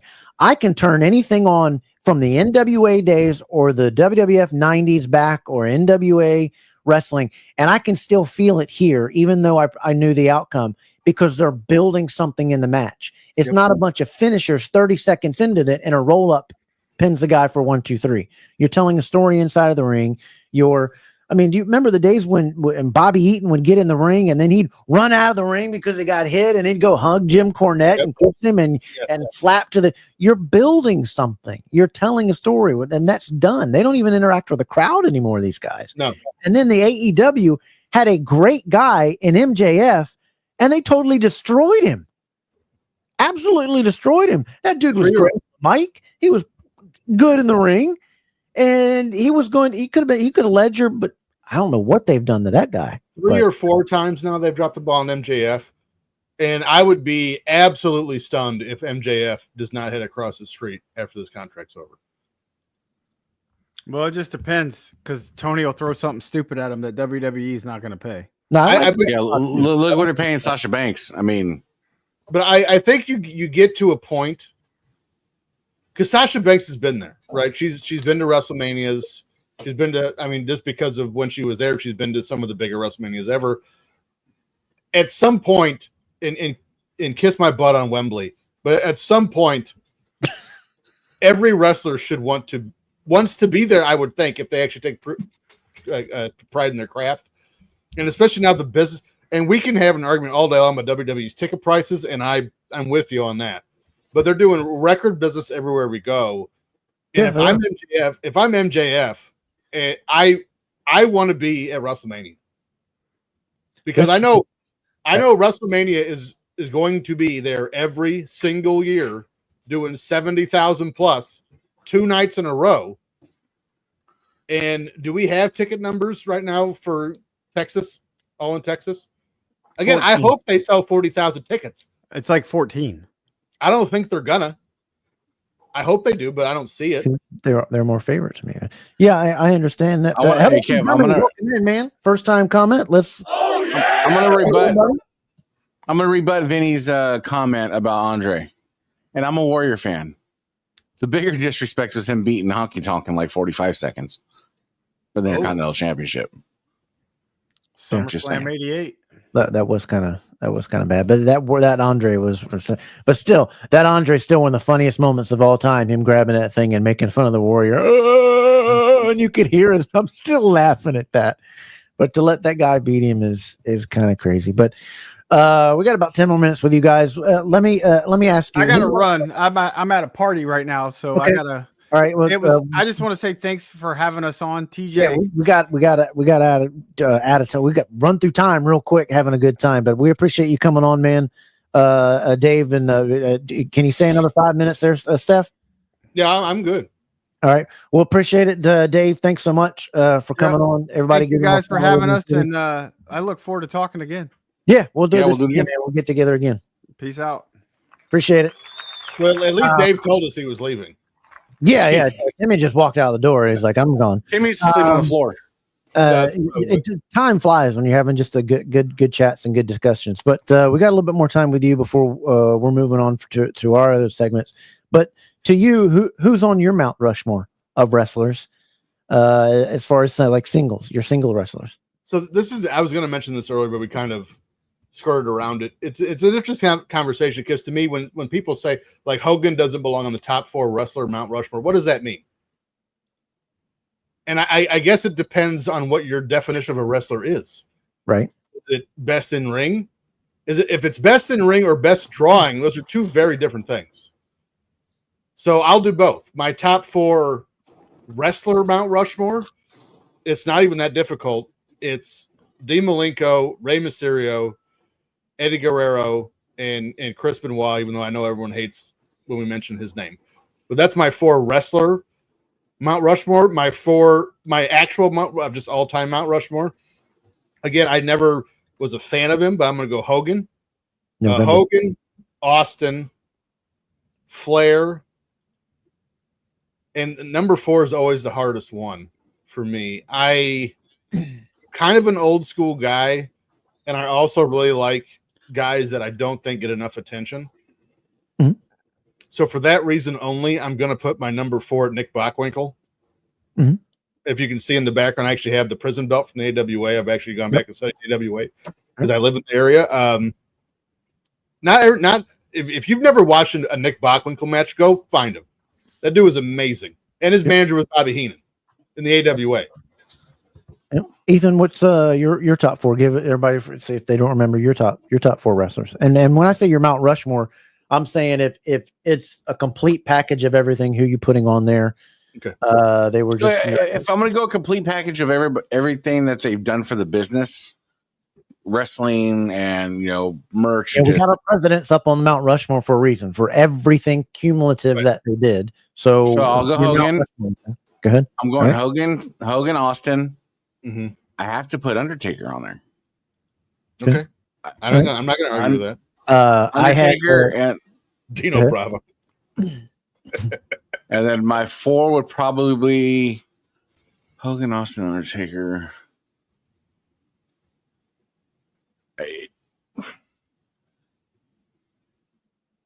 I'd probably go. I don't want to say The Rock, but I'm going to have to go The Rock.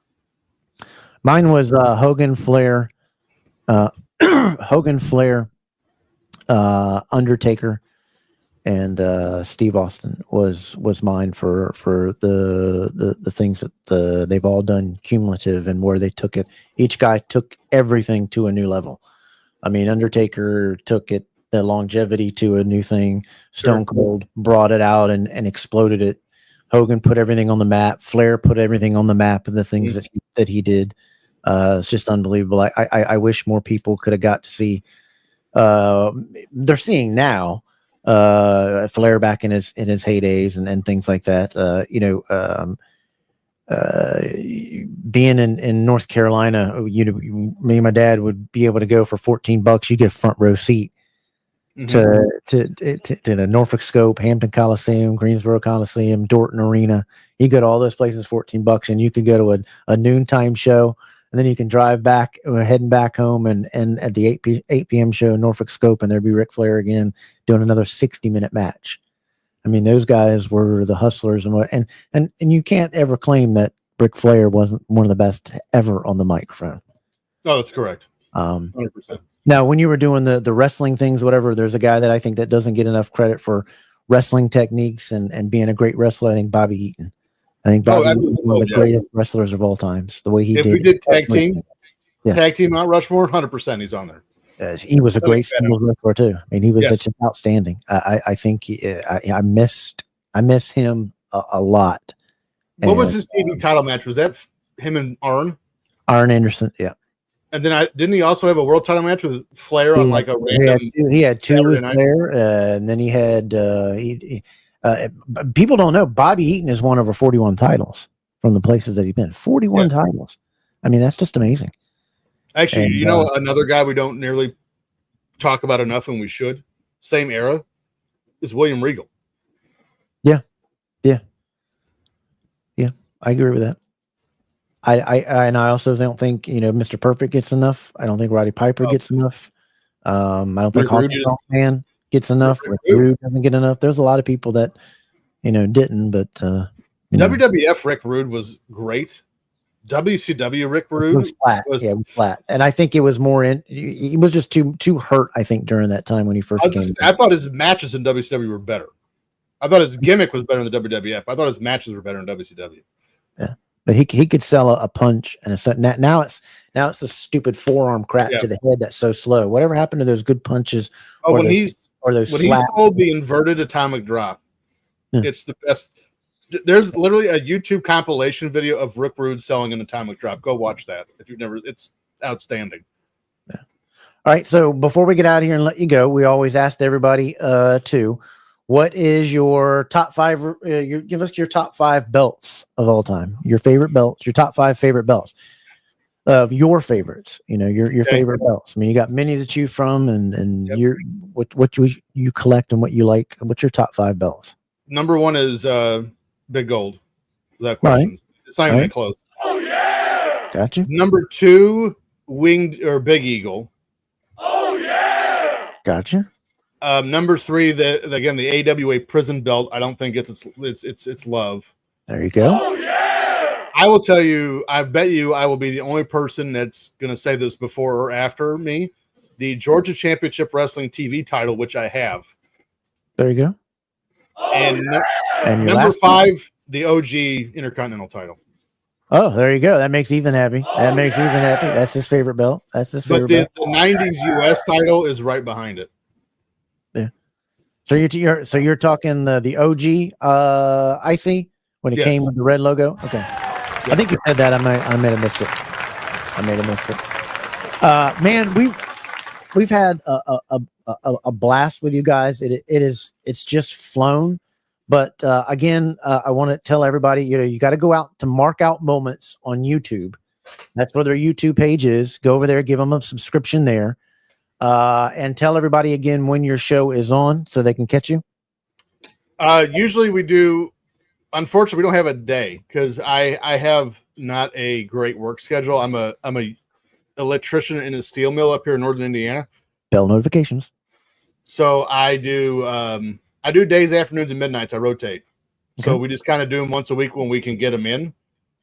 So there's no set day, but we always do like 12, usually 8 to 12 hours before we go live. We'll let you know. So there's that. And then, but I'm on the Marked Out Moments YouTube, and we're posting stuff on there all the time. So. Okay. So that's where they need to check you out. And then you are also on Twitter. Yes. You can check out Drunken Pop on Twitter.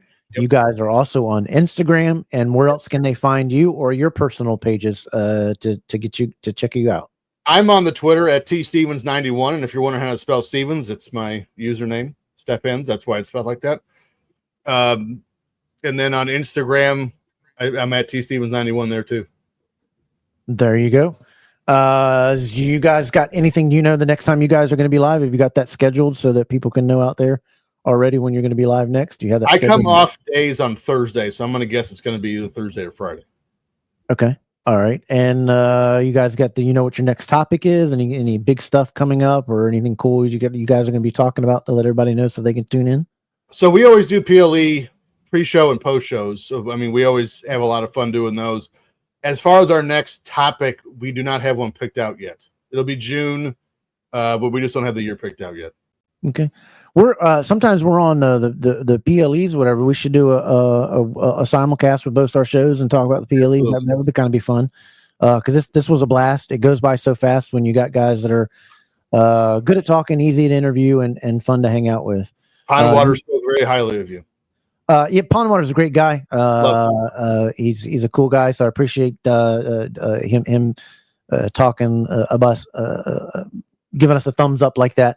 A lot of people always have asked me, he's like, why do you interview other podcasts? Why I don't compete with anybody. I don't care. Right. Watch both. I mean, people can watch whatever they want. And I love seeing what other podcasts do and what they talk about. And I like helping other people. And, you can watch two things. If let's say me and another competitor was on, I wouldn't interview somebody that was on the same night that we are, sure. But I'll say, hey, go watch them or us after. That's fine. Yeah, exactly. You can watch everybody, support everybody. This is a fun thing that we do. I love doing it, and I love talking to you guys. And when I did it with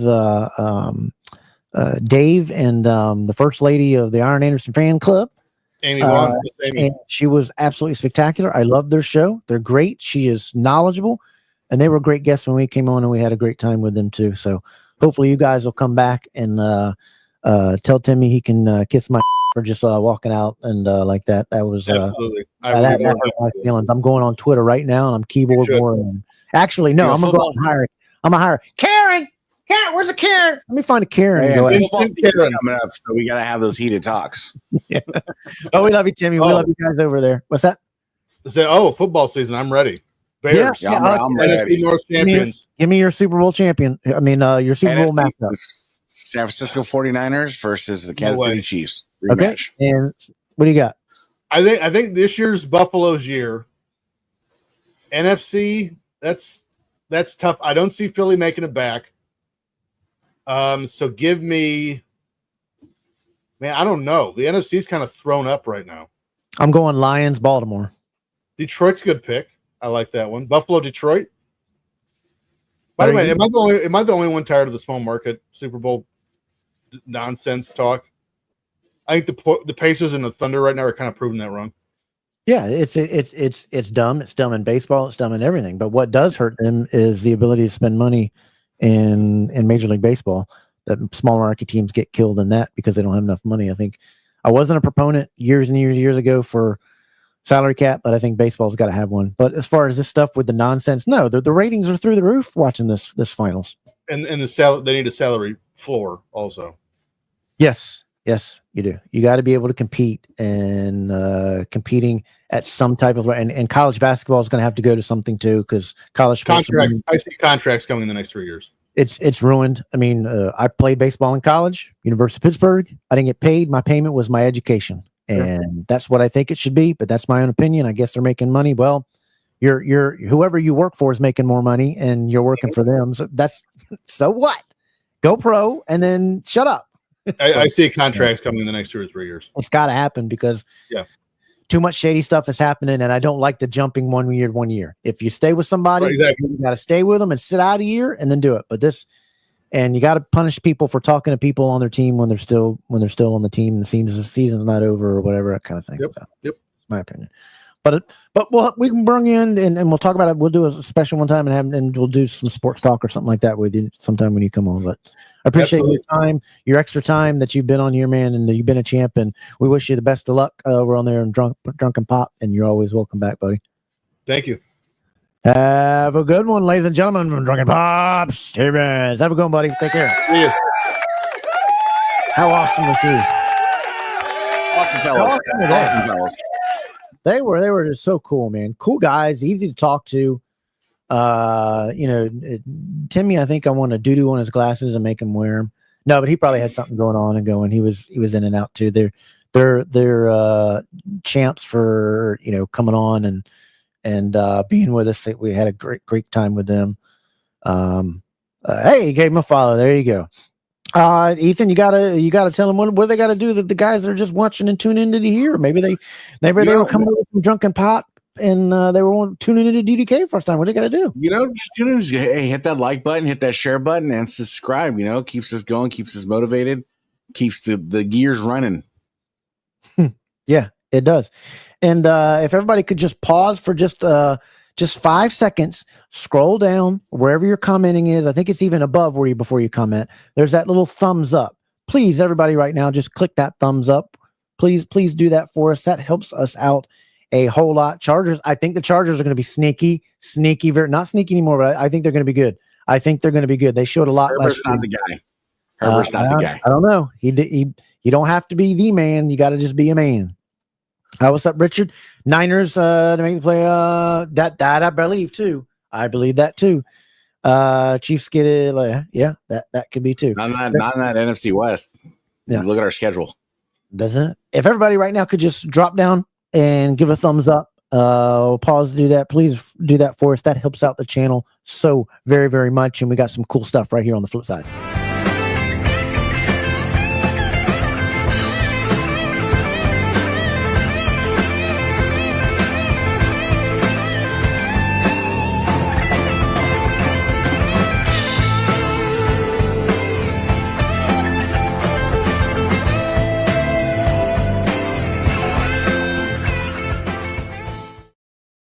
they were talking about some cool. We were talking about cool books.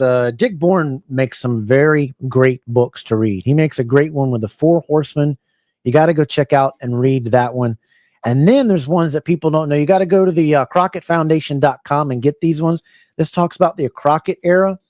This was when wrestling was wrestling. This talks about the NWA days.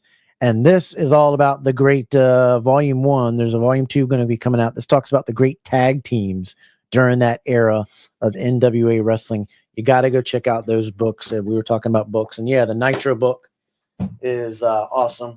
I think everybody, y'all know about the Big Gold and the 10 pounds. But I mean, that's just a great read too. But I had those books and we were checking out those. We were talking about books earlier. And I was like, man, we got to talk about those books. Go. So, you know what I found today? Or my wife found some of my old stuff. This was back when this was 1990 when I did this in school. I don't know when I did or have anything then, but this I can definitely tell, even though it says it's a WWF ring, that is, I drew this in school as a little kid, but it says WWF ring. You see the post all on there. But what's interesting and funny about this is that's the Rock and Roll Express guy right there. They were in the WWF for a brief time, but that's definitely the Rock and Roll Express. He's getting body slammed. I would have threw it as Sergeant Sauter body press and Ultimate Warrior. That's what I would interpret it as. Well, I don't think the Warrior was. Yeah, he was out during this time I did this, I guess. Yeah. But the blonde hair, no, he wouldn't have blonde. He didn't have blonde hair, did he? Oh, I'm on the. He had kind of like light brown for a while. I don't know. Everybody can give a guess who that is. I think it's Rock and Roll Express because I like them. But anyway, I found that drawing and I thought it was cool. It just brought me back. I don't remember doing it all because of my head. But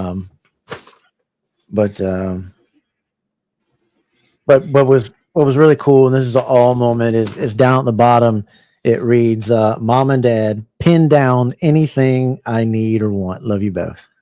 How pretty cool catch line. Pretty cool catch line. Pin down. Good play on words.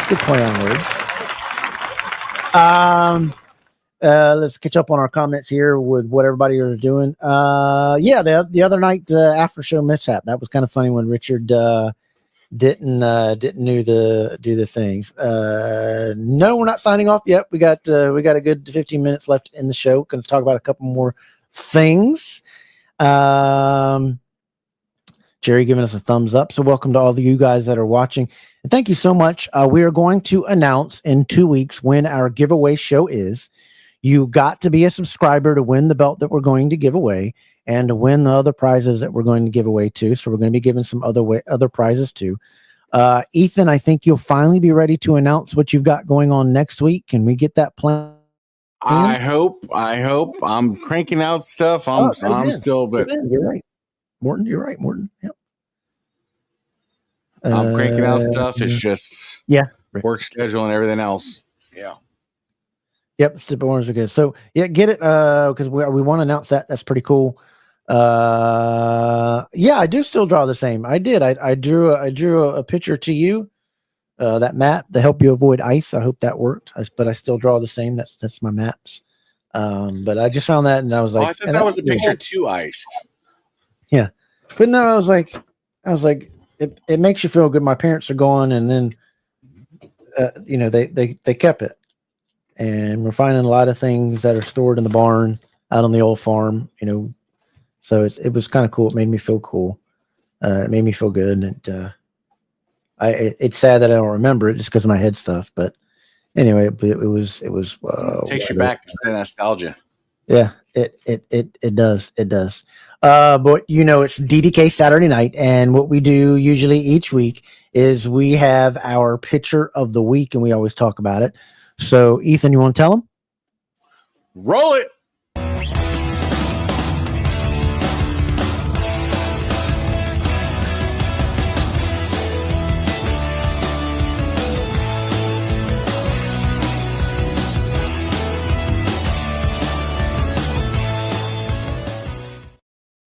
And this week's Bell's picture of the week is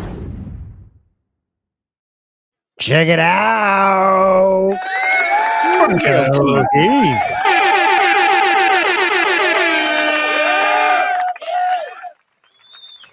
Look at that picture there. Got his whole setup. Give him some DDKs. Throw up some DDKs in there. Some applause, some congrats. Kevin O'Keefe got the blue background going in there. Got his belts all set up and cleaned up. Just enough for a kid or a dog or something to come knock it over. Uh-oh. Let's hope that doesn't happen. But he got a clean look going on here. Got it all up. Posted it up. I was like, you know what? That's an awesome picture. That's pretty cool. So Keith got nicely done, Keith. Of the week this week. If you want your picture of the week, all you got to do is go over to Wide World of Belts on Facebook and post it up there, or you can tag me on X or Instagram and over on Facebook as well if you want your picture to be looked at for picture of the week. And once again, congratulations to Kevin O'Keefe for picture of the week. Really cool picture. Did a good job with getting everything set up and handled in that way. It looked pretty good. Very classy setup, very elegant. Yeah. It looked pretty good. You know, the hobby's been kind of crazy the past couple of weeks, past month, and hopefully everything with people will calm down and everybody will get not so mad at each other and we can all have a good time and enjoy the hobby. But what I did want to bring up here is I saw this on I want to get everybody's thoughts on it. But we saw this on eBay and I wanted to see what everybody thought of this because it was I just saw it. I was like, I can't believe somebody's selling it for this. But let's check this out. This here was on eBay. It is a CS, a crumb ride for $10,000. It can be yours. $10,000. It's not even in this guy's hand yet, so I don't know why it's even up on.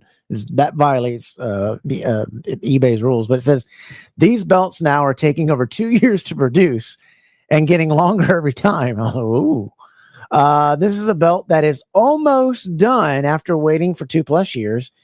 And it's about to ship.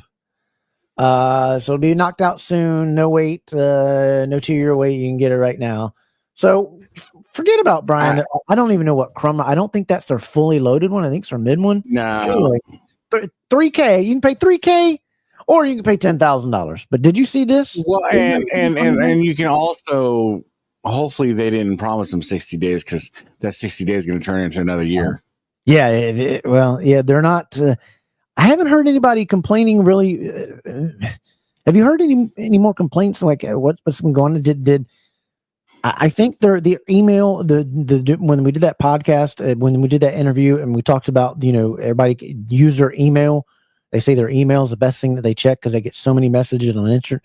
I think that's helping it up. But people also got to understand it's only 3 guys making the belts. They don't have a big old. And I think they blocked a lot of people that mentioned stuff. So ding dong. Yeah, it was. That was a pretty picture. It was pretty cool. But we got C4 in the house. But what do you guys think of this belt? $10,000 would a little high. I mean, people. We don't want to say this. You can sell it for whatever you want. That's your thing. But I'm just putting it out there. It just shocked me. Yes, that Hogan belt is on eBay too. That was how much? But watch that for a scam though too, because if you go look up the details on that Hogan belt, that guy joined eBay June of 2025.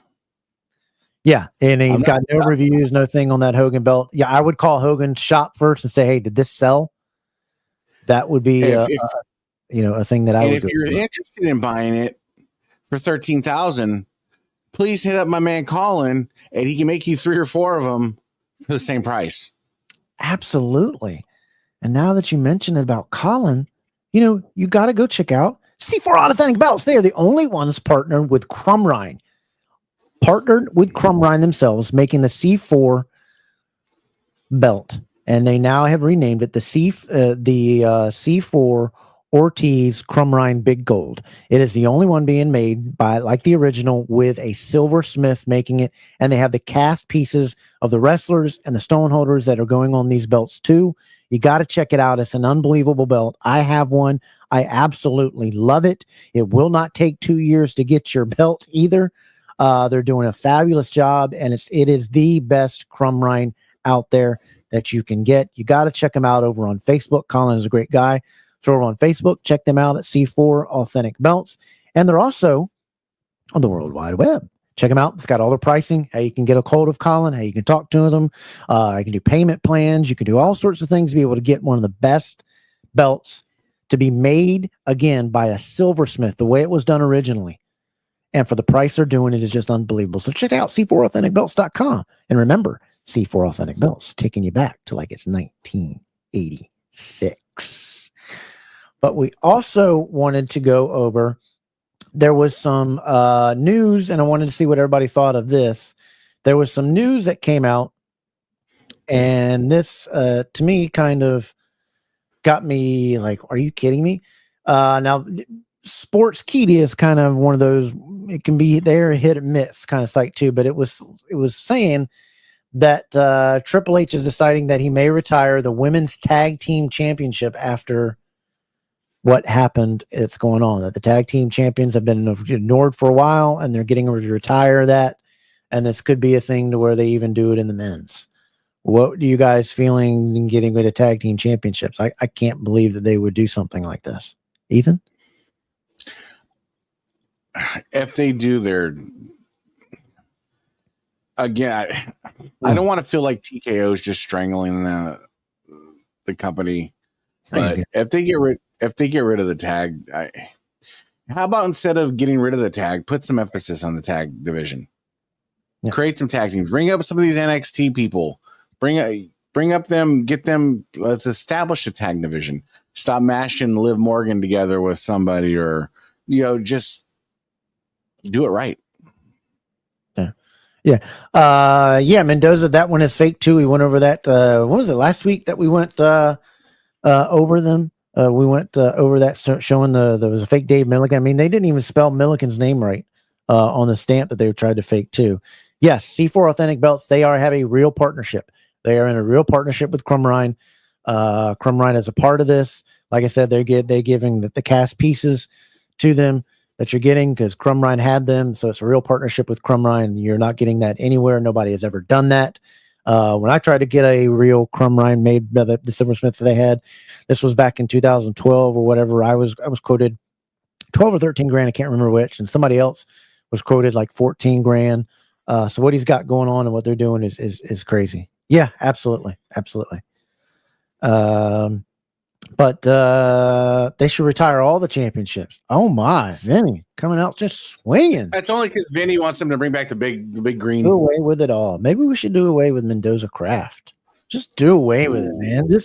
Just be done with Mendoza Craft and just let Mendoza Craft come to Daybreak Farm and live out his days, and he can live in one of the barns. Should we do that? Put him in the pasture. Put him in the pasture. Yeah, the tag teams. Yeah, yes. The tag team division is a joke. They don't take it seriously anymore, and that's the problem. And if you don't make real tag teams, this is what's going to happen. I wanted to also go through these real quick. We were, but I just hope that they don't do that. As bad as the divisions is, I don't want the tag teams to go away, but it looks like it might happen. So we'll see what happens. But hey, we need to do a scammer roundup.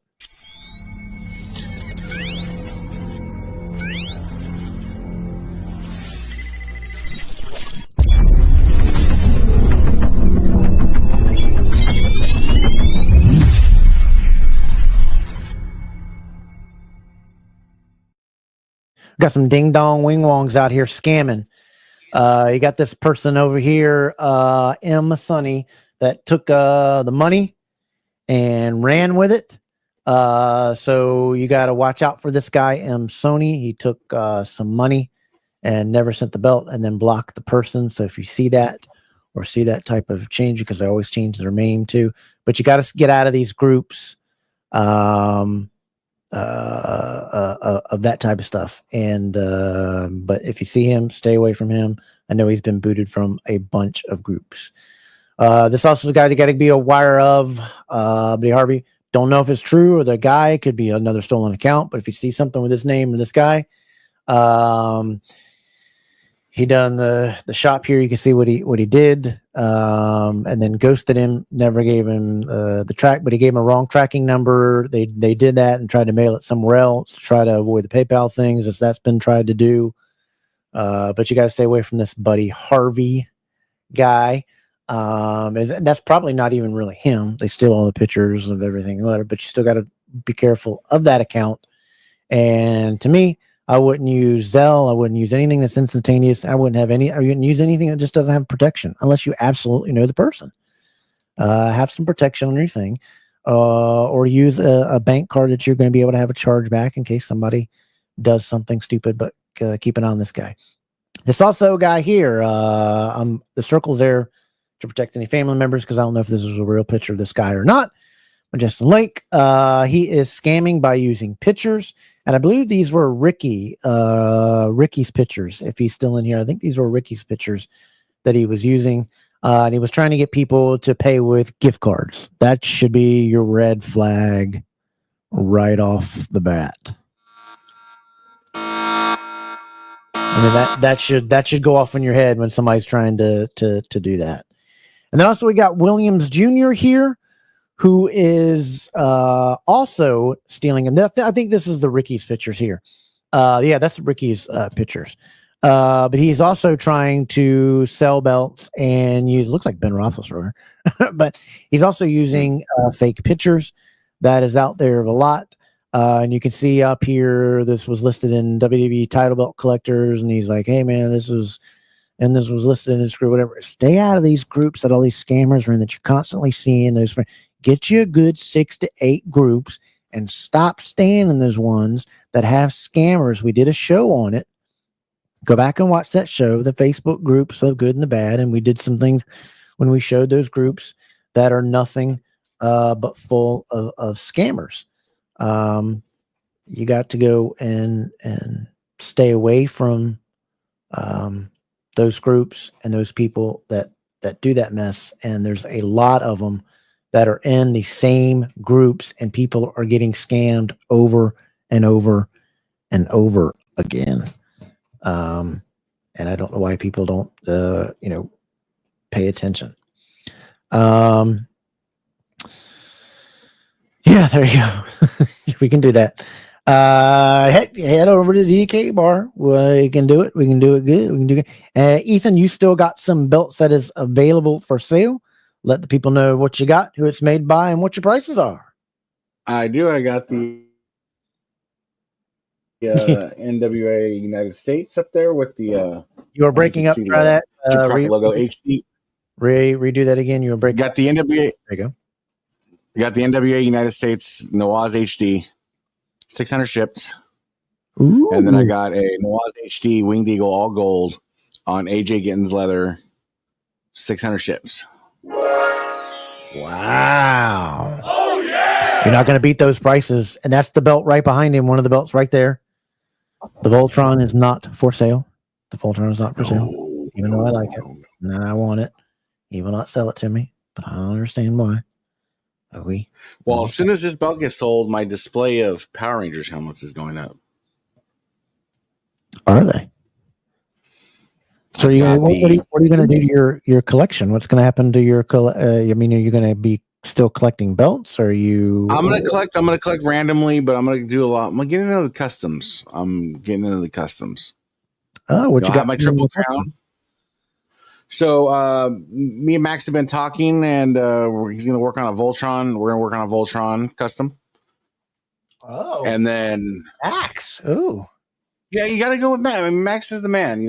We appreciate Max. And then I want a Voltron custom. I want a Lost Boys. I'm going to get a couple of the movies that I really like. Lost Boys custom. Niners custom for the season. I'm working on one right now. Need my Niners belt. Right. Oh. just some customs. Have them around. I gotcha. Is there anything that you wanted to get out? I think you were saying it about about whatever blew up this afternoon that I don't know anything more about what happened. Did you want to say? Yeah, anything more about I made a jab joke, and it was, again, this hobby takes things and they run with them in the completely wrong direction. It was never intended at Ron. I was jabbing at Richard. Admittedly, I was jabbing at Richard. I'm not a perfect individual, but I was making a joke, and everybody spun it as I was jabbing at Ron. I talked to Ron on PM. I apologized to him, and that's the only person I'm going to apologize for, because everybody else has an opinion, and they're going to just run with whatever they're going to run with. So I'm not going to sit here and fight the crowd. But having a difference in opinion or a different mindset in this hobby is a very not welcome thing. And I have my opinions on the situations that happened before, and they weren't very popular, but it is what it is. And again, I'm not going to apologize. I'm just not one of those people that I know why it was done, and I know the context of why it was done, but I was just making a fucking joke. And so I'm just not gonna add fuel to the fire with it. I apologize to who I need to apologize to. All right. Otherwise, I'm good. I got it. Well, at least people are talking things out instead of and working it out privately. Let's just continue to do that. Ethan, we've got a big show that people don't need to miss out on. And next week, our comments are going to be for only subscribers only. So you got to make sure that if you want to comment in the chat and stuff, you got to be a subscriber of the channel. Hit subscriber. That's going to protect everything, protect anybody from coming in to try to mess up anything or whatever. So make sure you're subscribed so that you can chat. Because we're going to make the channel subscriber only chat, meaning you got to subscribe to the channel if you want to be a part of it. So tune in, subscribe, comment, and be a part of the show. But we got a banging show next week. We have got Michael Herman, the owner of RetroSoft Studios. He is the owner of it, and he's also the lead developer on Retro Mania Wrestling. If you are not familiar with this game, I don't know what your problem is, but you've got your head in the sand. It is an awesome game. It's like a throwback to the WrestleFest kind of thing, but with way more creativity, modern moves, creativity. You can change their outfits, you can change their stuff. They got the Rock and Roll Express, they got Magnum TA, they've got Nikita Koloff, they got just a bunch of great wrestlers. They've got a ton of guys that are in this. He's going to be able to be on with us next week, talk all about the game, tell us how it all got started. We're going to show some stuff on the game and how cool it is. Here's one of the Rock and Roll Express, and I've added the Rock and Roll Express theme music to it, but this is one of their intros. I think I played this before, but I added got different arenas. You can change the Rock and Roll Express outfits. They got 9 or 10 arenas that you can wrestle in. There's just so many more wrestlers. They got Nick Aldis in there. It's just a great, fun game, and it's very inexpensive. It's always on sale. I believe it's still on sale for PlayStation. They just had it to where it was 80% off. They just had it for 80% off for all platforms just a couple weeks ago, if you don't notice. So maybe when he comes on next week, he may do a DDK discount for you guys to download it. But it's available on all platforms. All you got to do is download it off of Steam for your PC, PlayStation Store, Xbox Store, the Nintendo Store, whatever they call it. That's where you go to get it. It is a great game.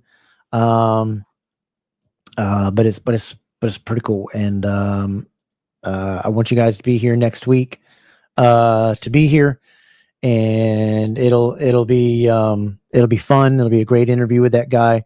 And Ethan, you're part of the game. Oh, Richard says, "Why were you jabbing at me?" He said, "Did I piss in your Cheerios?"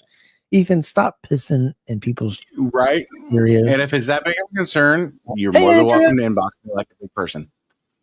Hey Andrea, how you doing? Good in. But stop peeing in people's Cheerios. That was funny. I haven't heard that in a long time. I mean, I have not heard can't that make it in a long. Do you remember when I was a kid? I'm 0 for 2. I'm 0 for 2 in this hobby with my joke, so I'm just not going to joke anymore. I was telling Vinny that earlier. Me and Vinny Carquito were talking. I was like, I'm just done joking because you know what? I'm 0 for 2. All right. Well, I'll just be an asshole instead. You didn't mean it to be spiteful or mean, so I think y'all will be okay, and maybe Richard can send you the Teenage Mutant Ninja Turtle belt, and y'all can be good. And he the one that made the Teenage Mutant Ninja Turtle belt? I'll buy it. That was fire. That belt's fire. That was fire. Need a Voltron one. I need a Rock and Roll Express one. You really do. You really do. That would be so freaking awesome. I need that. Ethan, I love you, buddy. We're gonna have some fun next week.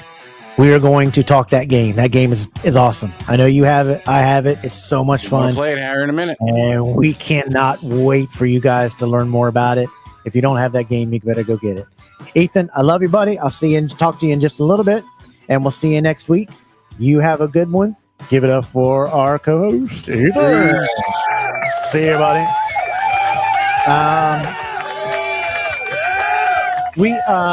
Why am I centered like that? There we go. Oh, that's still not right. Anyway, it's all messed up, I guess. Don't know what it's doing. There, it's doing it again. We've had a good time with you guys this week. It's been fun. We've enjoyed hanging out with you. We had a great time tonight hanging out with our guys over there at Drunken Pop. Check them out on Markout Moments YouTube page. Make sure you subscribe to them so you get the bell notifications when they're going live and when they do their show. And make sure you do not miss next week Michael Harmon, owner of Retro Soft Studios and the lead developer of Retro Mania Wrestling. It's going to be awesome. It's going to be great. I thank everybody for tuning in for the DDK Saturday night.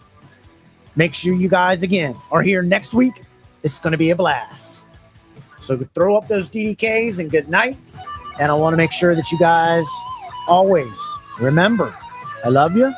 Thank you for all your support, all that you guys do for the show. It helps it out so much. Tell all your buddies to come in. We have a blast. Everybody's opinion and views here are welcome. And we have a good time. And next week's going to be a banging show. I'm so excited to talk to this guy. So you guys remember, stay safe, stay humble, and we'll see you right back here next week for DDK Saturday night. Good night, everybody. Rock and Roll Express. Woo, baby.